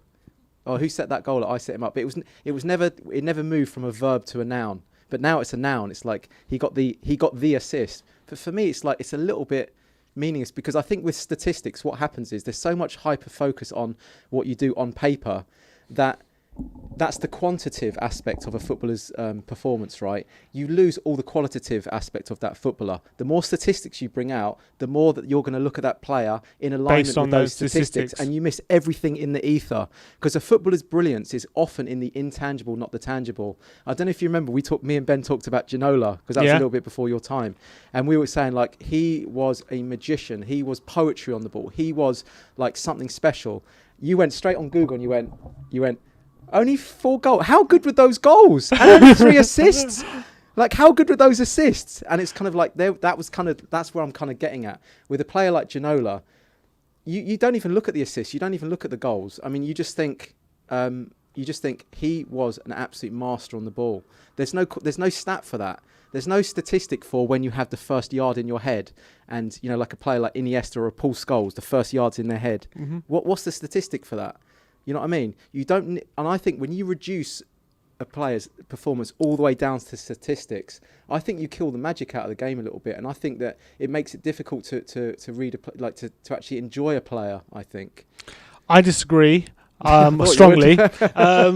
I think statistics are not the be all and end all. I agree with that. Statistics are just a starting point for when you're analysing a player. They're not the end, they're beginning of the story, not the end of the story. Yeah. That's how I see statistics. When you go on to assists, so assists, yes, you could argue it's meaningless because when you lay off a ball, when you lay off a pass to a player who strikes it from 30 yards, that counts as an assist. Yeah. But overall, when Beckham is putting pinpoint cross after pinpoint cross after pinpoint cross on the right hand side, right onto someone's head, and you're getting assists for that, right? That is a metric you can judge a player on how good they are at setting players up. That is a metric you can judge it. You can say, look at if someone gets 30 assists in a season, right? Yeah, you can that is irrefutable evidence of how good they are of setting players up. That is like you can't. That's on paper, right? There is no arguing when a player has that many assists that this player knows how to set a player up. You can't really say that is irrelevant. For example, here's a statistic: say a striker has 0 goals in a season. You can't say he's a great goal scorer. Oh, but statistics don't matter. They do matter. No, I think that matters. Goals. I was going to say I should have put a caveat in there. Goal scored is important. Yeah. Goal scored is important. Goal scored is important, but I'm talking. You know what I'm talking about? I'm talking about assist, pass completion percentage, tackle percentage. Depends. Like, it all depends. Within context, they matter. No, they don't. They do. Within context, they matter. Just the word assist. Yeah. There's no. I like this word. I always use this word. I got dug out for using this word too much last week. Nuance. There's no nuance in that. Because you're right. There is no nuance in it. You just made a good point. Beckham. Cross, pinpoint, right? And that's called an assist. Tom Carroll to Bale, assist. Yeah. Like, which one's the more valuable? The Beckham one. The same. No, they're not the same. That's the whole point. They're not the same. Like, Kane giving the ball to Son in the half, and he takes on, against Arsenal, and he takes it 30 yards and shoots from 25 yards out.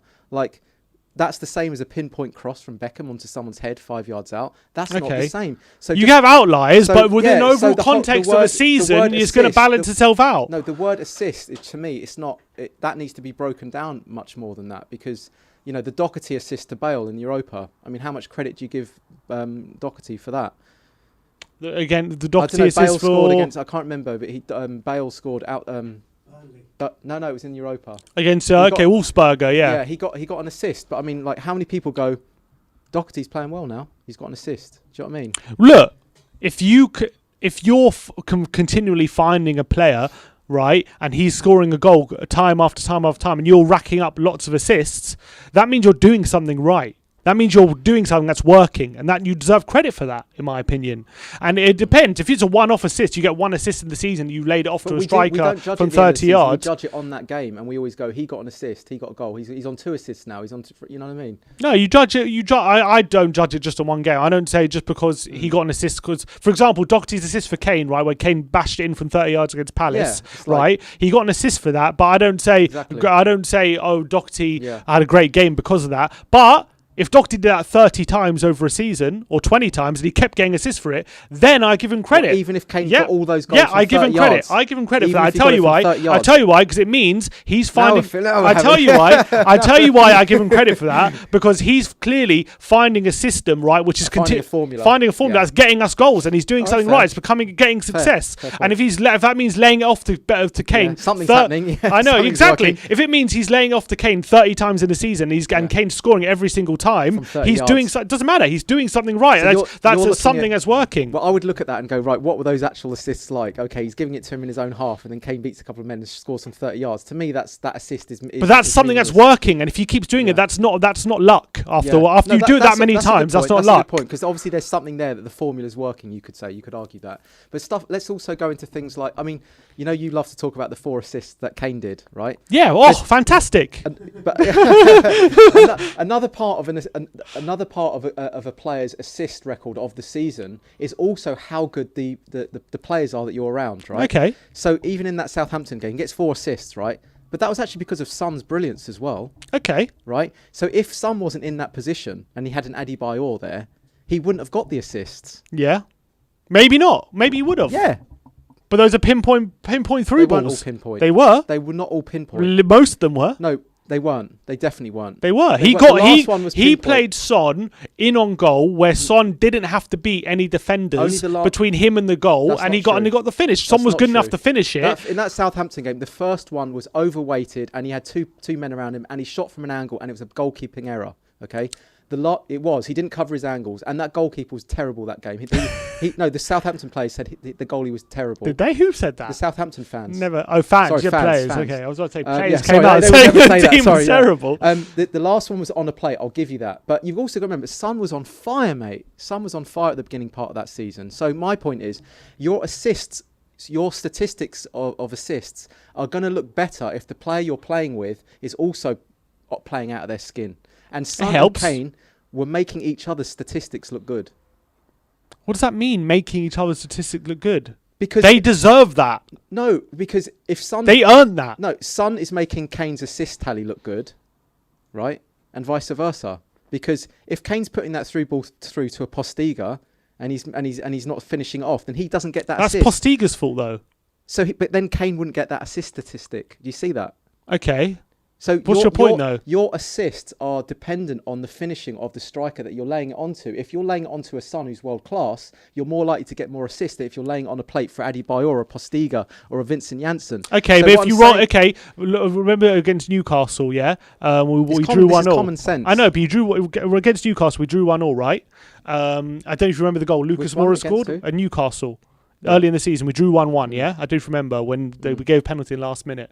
Kane dribbles past 3 players, squares it across the face of goal, and Lucas has an absolute tap-in where anyone in the world could have scored. That is an assist which deserves credit. Yes, that is an assist of the statistic where the player can... It doesn't matter if Postiga, doesn't matter if Adebayor, Raziak, anyone would have scored that. He did well, right? So he deserves credit for that assist, right? Yeah. So that comes into it as well. And just... you can also make it easy for the striker to score. So I think... Yeah, so it's a blend, it's a balance. I just think people have too much of a hard-on for assists. No, but if you're getting loads of assists, you're doing something right. You're setting up, you're putting players, doesn't matter who they are or the player, you're putting the players continuously in positions to score goals. And you found a formula for yourself where you're assisting your teammate to put the ball in the back of the net. You look at the end of the season and you look at it on how there must have been something he was doing. Well, it depends. Look, if one game a player gets 3 or 4 assists, then also I give him credit for that. If it's just one assist, then yeah, you can put that down to luck. But if it's a continuing pattern, I don't put that down to luck. I say that statistic needs to be credited. I think there has to be a little bit more nuance to that one stat. Like how I said, like the impact of an assist. But anyway, also like stats, like people go bang on about pass completion percentage. To me, that is the most meaningless stat. In context, it's not meaningless because what is that trying to say? It depends. Look, pass completion in general, if you're saying his pass completion rate in the game was this, it's pretty nonsense. I agree with that. It's rubbish. Because people look at that. Because you can pass it back every single time and make it 100%. Percentage and they think, well, the higher the percentage, the better the passer. They do think that. That's the purpose of that stat. I disagree with that. This player is. No, but it doesn't mean anything because Mertesacker had the highest pass completion percentage at one point in the league. So to me, I actually think that when a player has a high pass completion percentage, often that is because they're not taking enough risks on the ball. But my counter would be, for example, if your percentage of forward passes is high and your pass completion rate is high, then in context, I agree with that because now you're actually combining like statistics. So that's what I look at. It's becoming more nuanced. But arbitrary statistics on their own don't really mean even further. If your passes in the final third are high and your pass completion rate is high, I think that's also a good measure. You can see things like that. I mean, how much credit do you give Vertonghen for Son's goal against Burnley? Look, I don't give him a lot of credit for that. He just found Son, and then Son ran the whole pitch, and he got an assist. But I think they should create a new subcategory of assist. They should say high impact assist, low impact assist. But also, there's not just assist. There's a chance creation statistic. Does that mean nothing? Well, how many chances you created? But what is a chance? Define a chance. A chance is an opportunity to score. Yeah, what does that mean? A chance to shoot on goal. Shot from 20 yards. From what angle? No, in the box. Were you under pressure? What was it? Clear cut? Was it difficult? Were you hounded by the opposition? A shot on goal inside the box, I think, it counts as a chance. Did you have players around you? Was it like, should you have scored that? How good was the goalie that you're playing against? How many men were around you? That comes into it. How good the keeper was. This is the to thing. Create this a chance. is the problem with statistics. It doesn't weigh in context to any of it. So when you have like shots, chances created, what if all those chances were from 30 yards? The chance isn't from 30 yards. Shots on target. Let's say people go, oh, they had 10 shots on target, we've only had one. What if your one shot on target was inside the box and their 10 shots on target were from 30 yards? Can you see how like statistics? No, I agree with that. It's lacking context. I agree with that, and then but if you combine that with something like XG, for example, then it gives it more nuance. So that's the thing. To gain nuance, you've got to incorporate a myriad of different variables into it. Like you would put like lots of different statistics together. For me, I don't even do it with statistics. I can just do that with the naked eye, and I can work that out. You know what I mean? I want to see who's top of the chance creation statistics. Colin, this mate, passes backwards shouldn't count when you're in your own half. Yeah. Sorry? No, I think because we're Colin Lumsden. Yeah, passes backwards shouldn't count as in like your pass completion percentage, because I actually think that's like negatively impacting the team at times. You think it should count? You think it should count against it? I actually think if you want to judge a game and you want to break it down, and you have to use statistics, you have to, like you did there. You have to kind of combine a few different statistics to create more nuance and create more context for it. Yeah. Like XG plus shots on target plus, let's say, the opposition, where were they in that? You have to kind of bring in lots of different variables into it. Well, look, the top 5 players in the league for chances created are Bruno Fernandes, Kevin De Bruyne, Jack Grealish, Harry Kane, and Heung-min Son. Do you think that's just fluke? All right, now do this for me. I want to ask you a question. Is that fluke, though? Well, it can't be. I'm going to bring in another variable, and this might make you see things a little bit differently from a different perspective. Would you say that Kane is one of the best finishers in the league? Yeah. Okay, I want you to go onto his shot percentage completion on the stats. You mean percentage on target? We all agree that Harry Kane is one of the most deadly strikers, like technically brilliant. So if he has a chance, he's going to be the one that converts it better than anyone, right? I want you to go onto that site and just type in shot completion percentage. You mean shot on target percentage? Yeah, scored, like conversion. Oh, conversion rate. Yeah, conversion rate. What do you think? Where do you think Harry Kane he'll probably be on like maybe 15 to 20%. And where do you think he is in like the top? I don't know, mate. Top 10 or whatever. But he has the most shots. Right. This is my point. But go and type it in. Conversion. Go on that site. You were just on the right site. No, but it won't have it. Shot conversion rate. So whilst Sim's tapping away. Yeah, go on. I will wait for it because it doesn't take that long. Here, conversion rate 20. You just had it there. Here we are. Yeah. So we all agree that Harry Kane, given the chance, would bury it better than any other player, right? Pretty much. I mean, there might be a couple exceptions there, but he would be in the top 3, wouldn't he? Yeah, he should be. Right. On the actual statistic, he's 26th in the Premier League for 26th conversion rate. Yeah. 1 sec. Let me try and see if I can find it. We were looking for Harry Kane shot conversion, percentage. Shot conversion rate percentage. I'm trying to find the statistic for it. Yeah, it was on the Premier League website. Was it? Where? I can see it. Conversion rate. Yeah. I'm here. I punch it. 1 sec. Let's see if I can find it. But what are you trying to prove anyway? So the point there was, and I'll dig it up and we can show it. The point there is, we know Harry Kane is like the best. Well, I can do the maths here anyway. Harry Kane's had 37 shots on target. Sorry, this is conversion rate. We're just talking goals, right? So if his conversion rate. Conversion rate 26%. Okay, and where is he ranked in the league? What website are you on? I did it on the Premier League. Well, I'll flash it up after this because I actually did a screen grab somewhere, I think on my phone. But the point I'm trying to make there, Sim, the point I'm trying to make there is we know that Harry Kane is like technically brilliant and he's one of the best given the opportunity, right, in front of goal. Mm-hmm. I need you to be no. Right? So 16 goals, 16 goals from 98 shots. But hang on, just let me finish. Okay, go on. Let me get the hypothesis out, and then we can validate it. So we know that about Harry Kane. Yet he was 26th in that list. He was behind players like Kurt Zouma, right? Yeah, but it needs. Yeah. Okay. So you have to. Yeah, you know what I'm going to say. That you. So Yeah. what you have to do is you have to bring in You have to bring in the context for that, and the context for that is the best strikers will take the most shots. Yeah. So that's what's going to lower their pass, their shot conversion, right? The better the striker, the more shots they get off a game, the lower your percentage is going to come down. So at the end of the game, when you see, oh, he's only on a 0.2 shot completion percentage, people go, hey, he's not having a good game. No, that's not how I judge it. It's not how to judge it. No one says that. No one looks at that. Then? Why use that stat at all? Over a whole season, it can No, I don't do think something. it does. It Well, does. Harry Kane right now, we're 26% is pretty good. he's 20. No, I thought he was 26th in the table. I don't know. I can't. So I'll dig that up. But can you see what I mean? That how misleading that is. Yeah, it can be. It can be. All stats can be misleading. Yeah. No, can be misleading if used wrongly. No, that is misleading. If used wrongly, all stats can be misleading. I've never denied that. But stats can be very, very telling, and you can definitely use them. I'll tell you why. Go on, give me an example of a stat that's very. I'll tell you why. For example, goal scored. I'll tell you why. Because a lot of stats, right, can show you something that your perception thinks has happened when actually the opposite is true. Go on. For example,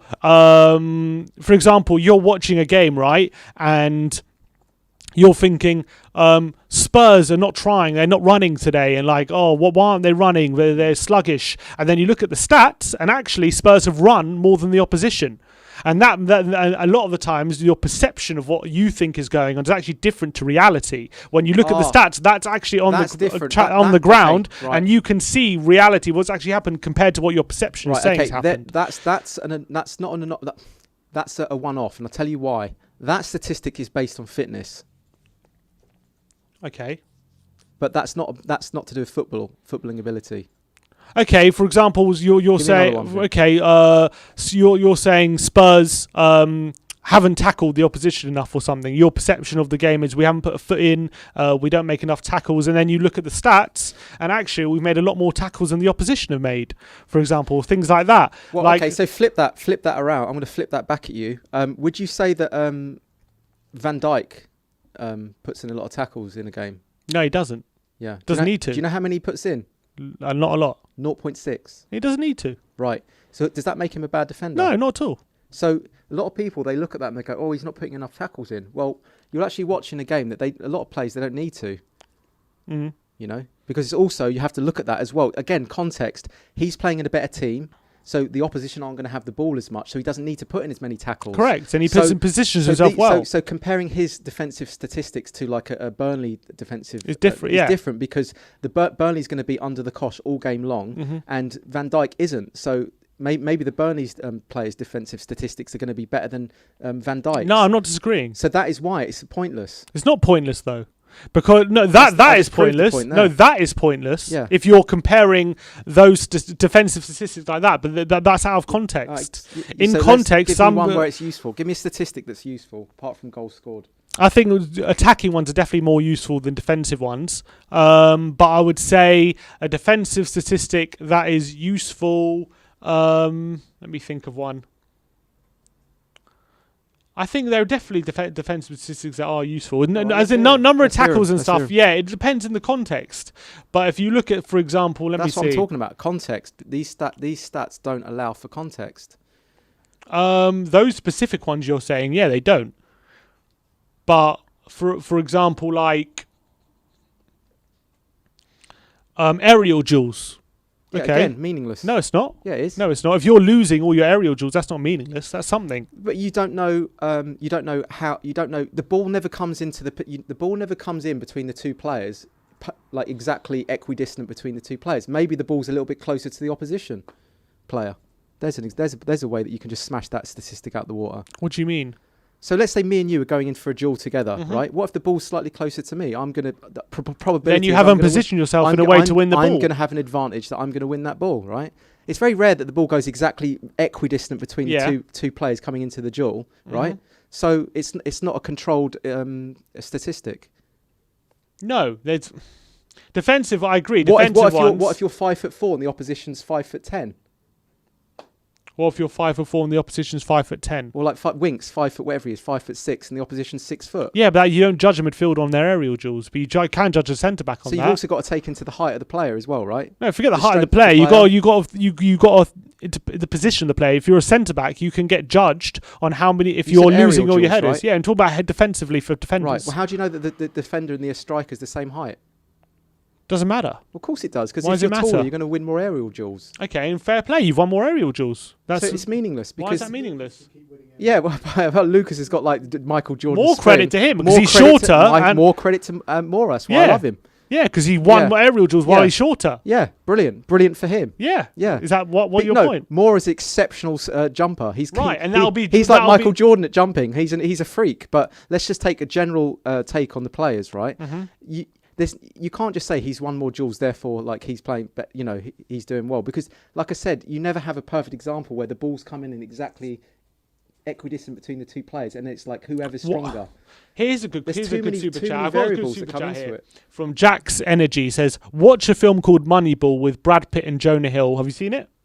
No, I haven't seen that. It says it's a great film, and I've seen it, and a true story about baseball that proves statistics matter. Basically, it's about a team in the US. I can't remember who it was. Maybe the Red Sox. Statistics matter, lives matter. No, no. Basically, it was about how they had a very old school scouting team, right? Who basically would just go there, watch the player, and do the eye test like you like to do, and basically just say, "Oh, this guy's good," or "This guy's not going to make it," like whatever. And they're judging baseball players on these eye tests. So this is basically how old school scouts used to do things. They didn't used to analyze players' performance through stats or anything. They didn't use any of that. They just go, I have a feeling this guy's good and I like the way he's playing and things like that. And then they brought in this new guy who was very forward thinking, basically, and he decided that he's going to analyze each player's signings and stuff by statistics. He's going to use all these statistics to judge how they're actually being played. This is baseball, it's not football. But there's the example. Why you think? But statistics can be more relevant in baseball than they can in football. A game of football is way more chaotic, and it allows for like thousands of different variables. Yeah, but they use that. All the top clubs use that. This is the point I'm trying to make, that it's okay to use it for things like fitness because that's quantitative, right? Things that are qualitative is you can't measure some of those things. Okay. So like I said to you before, Paul Scholes, Iniesta, the first yards in their head. What's the statistic for that? But you probably could find a statistic for progressive passing. You could probably find a statistic for completed dribbles. You can probably find a statistic for all these things, and they all matter. No. There's no statistic for poetry on the ball. Yeah, Liverpool use Moneyball. There's no statistic for brilliant footballing excellence. There's no statistic for that. Okay. And this is the problem that I have with statistics. They do... Which is why a lot of people underrate Lo Celso, because they just focus on stats. Statistics work. I'm not going to say they don't work, but what I'm trying to say is it's so low resolution to the point of being meaningless. It's like, I'll give you an example. I'll give you a metaphor. Let's say you have a 10-course banquet meal, right? And you have, and you go in this restaurant, and it's the ambience, and it's your friend's company, and you're enjoying it, and the taste, the scent, everything, the senses, the glass of wine, everything's beautiful, right? At the end of that meal, you don't go, what was the calorie intake? What was the ingredients? 20 for watching your weight. Yeah, exactly. That's the point. Yeah. Why? So because you're trying to see it as like narrowing down that to just one thing. Like, am I watching my weight? You know what I mean? Whereas we're taking in all these thousands of things at once. That's what I talk about, the right brain and left brain versus right brain. Right brain would see that, and you can watch a Ginola and you go, magical, he's brilliant, I can see what he's doing, but there might not be statistics for that because it lies in the intangible. Might be completed dribbles, that's probably one of them. On low resolution thinking, but on high resolution thinking, a lot of that just comes as a wave of intuition and awareness in that moment of how good a footballer is. Okay. And I think what we do is, if we only look through statistics at a performance and we forget about looking at it with our own naked eye, I think we miss out on so much beauty as well. Oh no, I don't disagree with that. I don't disagree. I think if you're only analysing football based on statistics, then you're doing it wrong. I completely agree with that. Yeah. But I think statistics can be to a certain they can demonstrate things. They can prove points and demonstrate things where your perception of things are different to what the reality is. And I think that can definitely be a good starting point of judging how well someone's played or how well a team's done. I think for sure. I think it's so low resolution to the point. Depends. It depends. Pointless, I think. It depends. And I also think damaging as well, because if you have, let's say, a manager that's focused on a team having a high pass completion percentage. Let's kind of like work this out. What do you think is going to happen to the players on the ball? They're not going to take any risks. They're just going to find a player who's open or something. And you end up just having like very cagey, cautious, like going back to Lloris, like sideways. And in many ways, I actually think that Dembele suffered a little bit because of that. Because of stats. I think potentially, who knows, but I actually think that he was so determined on retaining the ball and never giving the ball away. That was one of his strengths, but I also think that was Dembele's weakness as well. Because I think if he just forgot about retaining the ball and thought like 30% I'm going to actually just take a risk, I think he could have scored some bangers in his career. And I also think he could have laid off some like Ndombele through balls, and Lamela plays a lot of through balls. He could have added that to his game, but I think I think in his head, or maybe he was being coached to do this, that he was told to retain the ball. I actually think that we could have seen a better Dembele because of that, you know. Yeah, but I don't think that's got anything to do with stats. Well, potentially, if someone says you've got, you know, I want you to your pass completion percentage isn't high enough. I want that to be higher, a little bit higher this game. No, I don't think that's how managers look at things. I don't think I look at things about your. I think managers analyze the game very, very to the nth degree. But I don't think they just say, "Oh, your pass completion wasn't enough." For example, Bruno Fernandes has a very low pass completion rate. Fernandes, because he takes risks all the time. That's why, and that he's always trying things, always making chances. He's always doing that, and that's taking. why his pass completion rate is very low. But he gives the ball away a lot. But that's because he's always taking risks and trying things. But no manager's going to say your pass completion rate was low, so I thought you had a bad game when he's ended up with a goal and 2 assists. These players that I'm talking about, like the Iniestas, the Ginolas, you know, the Zidanes, right? They might also be good on paper, but what I'm saying is you don't need the paper to suggest that they're great players. No, but it helps. It can help. I think it can help. It can help so, strengthen the argument. Well, let me just read out this 2 super chats. It says Tom Carroll argument can go both ways. Tom Carroll argument can go both ways. Thumbs down goal, thumbs up for assist. I'm not sure what he means. Down for Bale's goal. I'm not sure what he means trying to say there. Yeah, I mean, that's something that I've been wanting to talk about that for a while. Han Eric says, look at looked at the expected goals of Kane compared to Son, De Bruyne and Bruno Fernandes. The expected goals, why am I looking at that? I don't think Beakwood said stats are a consequence of how well you play. I don't agree with that 100%. I think that it can be. It can be, but people hang their hat on it too much. I agree with that. You can't totally just look at stats and think it's a be-all and end-all. It's not the be-all and end-all, but it can also tell a story. Because I think it can also give you an indication. I'll give you an example. Things. Lo Celso on paper doesn't actually look that good. But actually, when you watch Lo Celso, he often looks like, sometimes when he's on it, he looks like the best player. So he actually looks world-class on the ball. But on paper, he's actually not showing anything that actually statistically you can go, wow, having a good game. Not true, because there are times will. He doesn't put that. No. It's not. No. Assists in or scored. No. Yeah, goals and assists is different, but there are statistics that prove how well he's doing. There are progressive passes. How many times he's completed dribbles? How many times he's went past players? These are all stats. What does completed dribbles mean? How many times he's taken it past someone? Okay, so but what does that mean? Because what if like you're tightly marked? Does it mean you're tightly marked, or does it mean if the player's slightly stood off you? What? If you dribble someone, I'm gonna throw this statistic out the window right now. Completed dribbles. Yeah. Right. Okay. So you're dribbling with the ball. Mm-hmm. Right. I'm trying to tackle you. Right. How far away am I to you? I don't know. Exactly. Why does it matter? If I can get it past you, that's a completed dribble, and then you deserve credit for that. Yeah, but a dribble, like what if I'm tightly marking you? It's going to be harder for you to dribble, isn't it? Correct, and that means, and if you stop that player from getting a completed dribble, you're doing a good job. Right, but how can you use that stat then accurately? Why? Because you don't know whether. Because you don't know if a player has 0 dribbles in a game and a player has 10 dribbles a game. You don't know that the player that had 0 dribbles a game was tightly marked by 2 other players. Well, then they've marked about the game. Exactly. So you have to bring in that variable into it. Right, and then and then he wasn't able to get away from them. So you can say that he's been marked and marshalled well because he hasn't got any complete dribbles. That's how you can analyse that. Yeah, so you have to bring in a second statistic to adjudicate. What's the second statistic? Like that he's being tightly marked. No, you don't. What? Are you not understanding this? Oh, I am understanding it. I don't understand. Okay, let me start again. A player. No, I don't understand. I don't understand. Why are you saying I don't understand? I'm trying to explain, well, my opinion, why even that statistic is bogus, right? Why is it bogus? Because let's say you have a player that has 0 dribbles in a game, and then you have another player in that team that has 10 dribbles in a game, right? Or completion dribbles, or whatever you want to call it, right? You'd look at that and go, he's dribbling better than this player, wouldn't you? Yeah. But what if that player wasn't marked by anyone and this player had 3 players on him? Then how you analyse that is that the opposition team didn't do well enough to mark him out of the game. So you have to include that into the statistic then. Okay. So if you only look at dribbles without the context, every stat needs context. Exactly my point.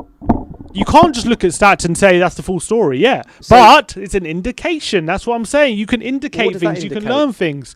That you've done a very good job dribbling in that game, and you're doing. And whenever you give them the ball, you're beating like players. Tierney, for instance. No, he wasn't getting pressurised on the ball, for instance. Okay, so that's a full. Yeah. Right. So his statistics are going to look higher than a player that is being marked. Okay. I think you do know what I'm talking about. You're just being stubborn. No, I'm not being stubborn. I don't understand what your problem is with that statistic, completed dribbles. Because the point is, with statistics, you need so much context, right? That if you only look at statistics, they become these like isolated, atomized, arbitrary statistics. But you can learn something. If this guy is not being marked right and he makes 10 dribbles a game, he still has to get past those players. You can't take that away from him just because of all the other context. You can't take it away from him. No one challenging him. But that's not a dribble. That's just him running. What if the player's like 5 yards off him? Huh? Well, but you still have to beat him. What, from 5 yards? Yeah, you still have to go past him. Even Winks could do that. What, go past the player who's 5 yards off him? Away, 6 yards away. Okay, but he still has to do it. So if you're doing it consistently, if there's a pattern, if every game of the season, right, 38 games, you're getting 10 completed dribbles a game, doesn't matter what other statistic you've got, that is you being a good dribbler. You can't take that away from that player if you're doing it one game and here and then you're saying, okay, this game he wasn't tightly marked and he got over 10 completed dribbles, that doesn't mean anything fair. But if he's doing it every game consistently, that is a pattern that you can definitely learn things from. I think you need to look at all statistics as a whole, basically. But there's so many of them that you have to include that when you only look at like a half a dozen of them, it's like, to be honest, it's like I said, a 10-course banquet meal and only judging on the salt and pepper. No, yeah. Look, as I've said before, you can't just look at that. You can't just judge a game by statistics and say that's the be all and end all. But it's a starting point, and you can learn things from it. No, you can learn things from statistics, and you can and you can't judge purely based on one single statistic. But in context, statistics can definitely paint a picture. Definitely paint a picture, and especially that dribble statistic on isolated games, maybe it's out of context. You can definitely say that it's meaningless, but over a few games and over a season in context, you could definitely learn things from that. Definitely. Let me ask you this: when you read a beautiful piece of poetry or look at a beautiful landscape, you know, a mountain, let's say, what do you see when you see that? What are you thinking? When you read a beautiful piece, or listen to a beautiful piece of music, there's 3.4. What's the statistic for listening to a beautiful piece of music? 3.4 endorphins being released from right from that picture. When you listen to like a beautiful piece of music, are you thinking, there comes the hi-hat, there comes the bass drum, there's 8 tracks in this piece of music, or are you just absorbing all that music and just taking it all in? Yeah, you're absorbing. It depends how you're absorbing it. Of course you are. So what's the statistic for listening to a beautiful piece of music? There is no statistic. Because it's qualitative. Yeah. That's the point I'm trying to make, is a lot of this stuff is qualitative in footballing brilliance, and that can't be reduced down to something quantitative. Not everything, but things can be. A lot of things can be. Like goals, for example. Well, like goals, I'll grant you that one, but apart from that, important statistic. And also, as it's true, creators will. Yeah, creators will. It is true. They do. I don't create my own music. That's something that I've wanted to get off my chest for a long time, because I think that's a really that's kind of a discussion that I've never really heard before. Do stats matter in football? Yeah, they do. I think stats do matter. Okay, let's ask the audience. We haven't asked the audience. Well, we'll chop up this bit and we'll put it up. But anyway, look, we have been going for a while. We're over 2 hours now. So I think we've got to end it there. But everyone, appreciate all your comments, all your involvements. Yeah, 3.4 endorphins. I got 4.5. But I appreciate all the comments. I enjoyed the debate. I enjoyed the discussion. Thank you, everyone, for joining us. And join us You next look week. knackered. No, I'm all right. You're right. But John will be back on for the Zagreb on And Thursday. can I just say, if people do want to get involved with the post-match fan shows, best thing for you to do, if you're a follower of it, like tweet the guys on, like drop them a message on Twitter. We've got quite a backlog of guys, but if you're, oh yeah, so yeah, my one. Yeah, I don't want to like interrupt the main boys here, but like if you want to come on my post-match fan show at the end of games, you want to leave your opinion. Just it may be in the comments section here, not in the live chat. But if you're in the comments section, just mention your interest and also tweet the guys. So they're direct message them on Twitter at WeAreTottenhamTV. Yeah, we are pretty much going through all the DMs. We're basically inviting everyone on. Basically, that's how we're going through things at the moment. So we put out a message about, I can't remember how long ago, a month ago or something. Yeah. And we're now filtering through, and everyone's going to get an opportunity to come on. Yeah, and we're getting a lot of like first-time callers coming on, and they've been really, really good. So we're trying to like make this open for more people to sort of get involved, to be part of the community. So may that continue. All right, thank you everyone for joining us. Cheers, like, subscribe, John. Cheers, as always. Yeah, cheers for coming and joining us as well as always, John. I enjoyed the debate. Like, subscribe, and comment below. And as always, come on, you Spurs.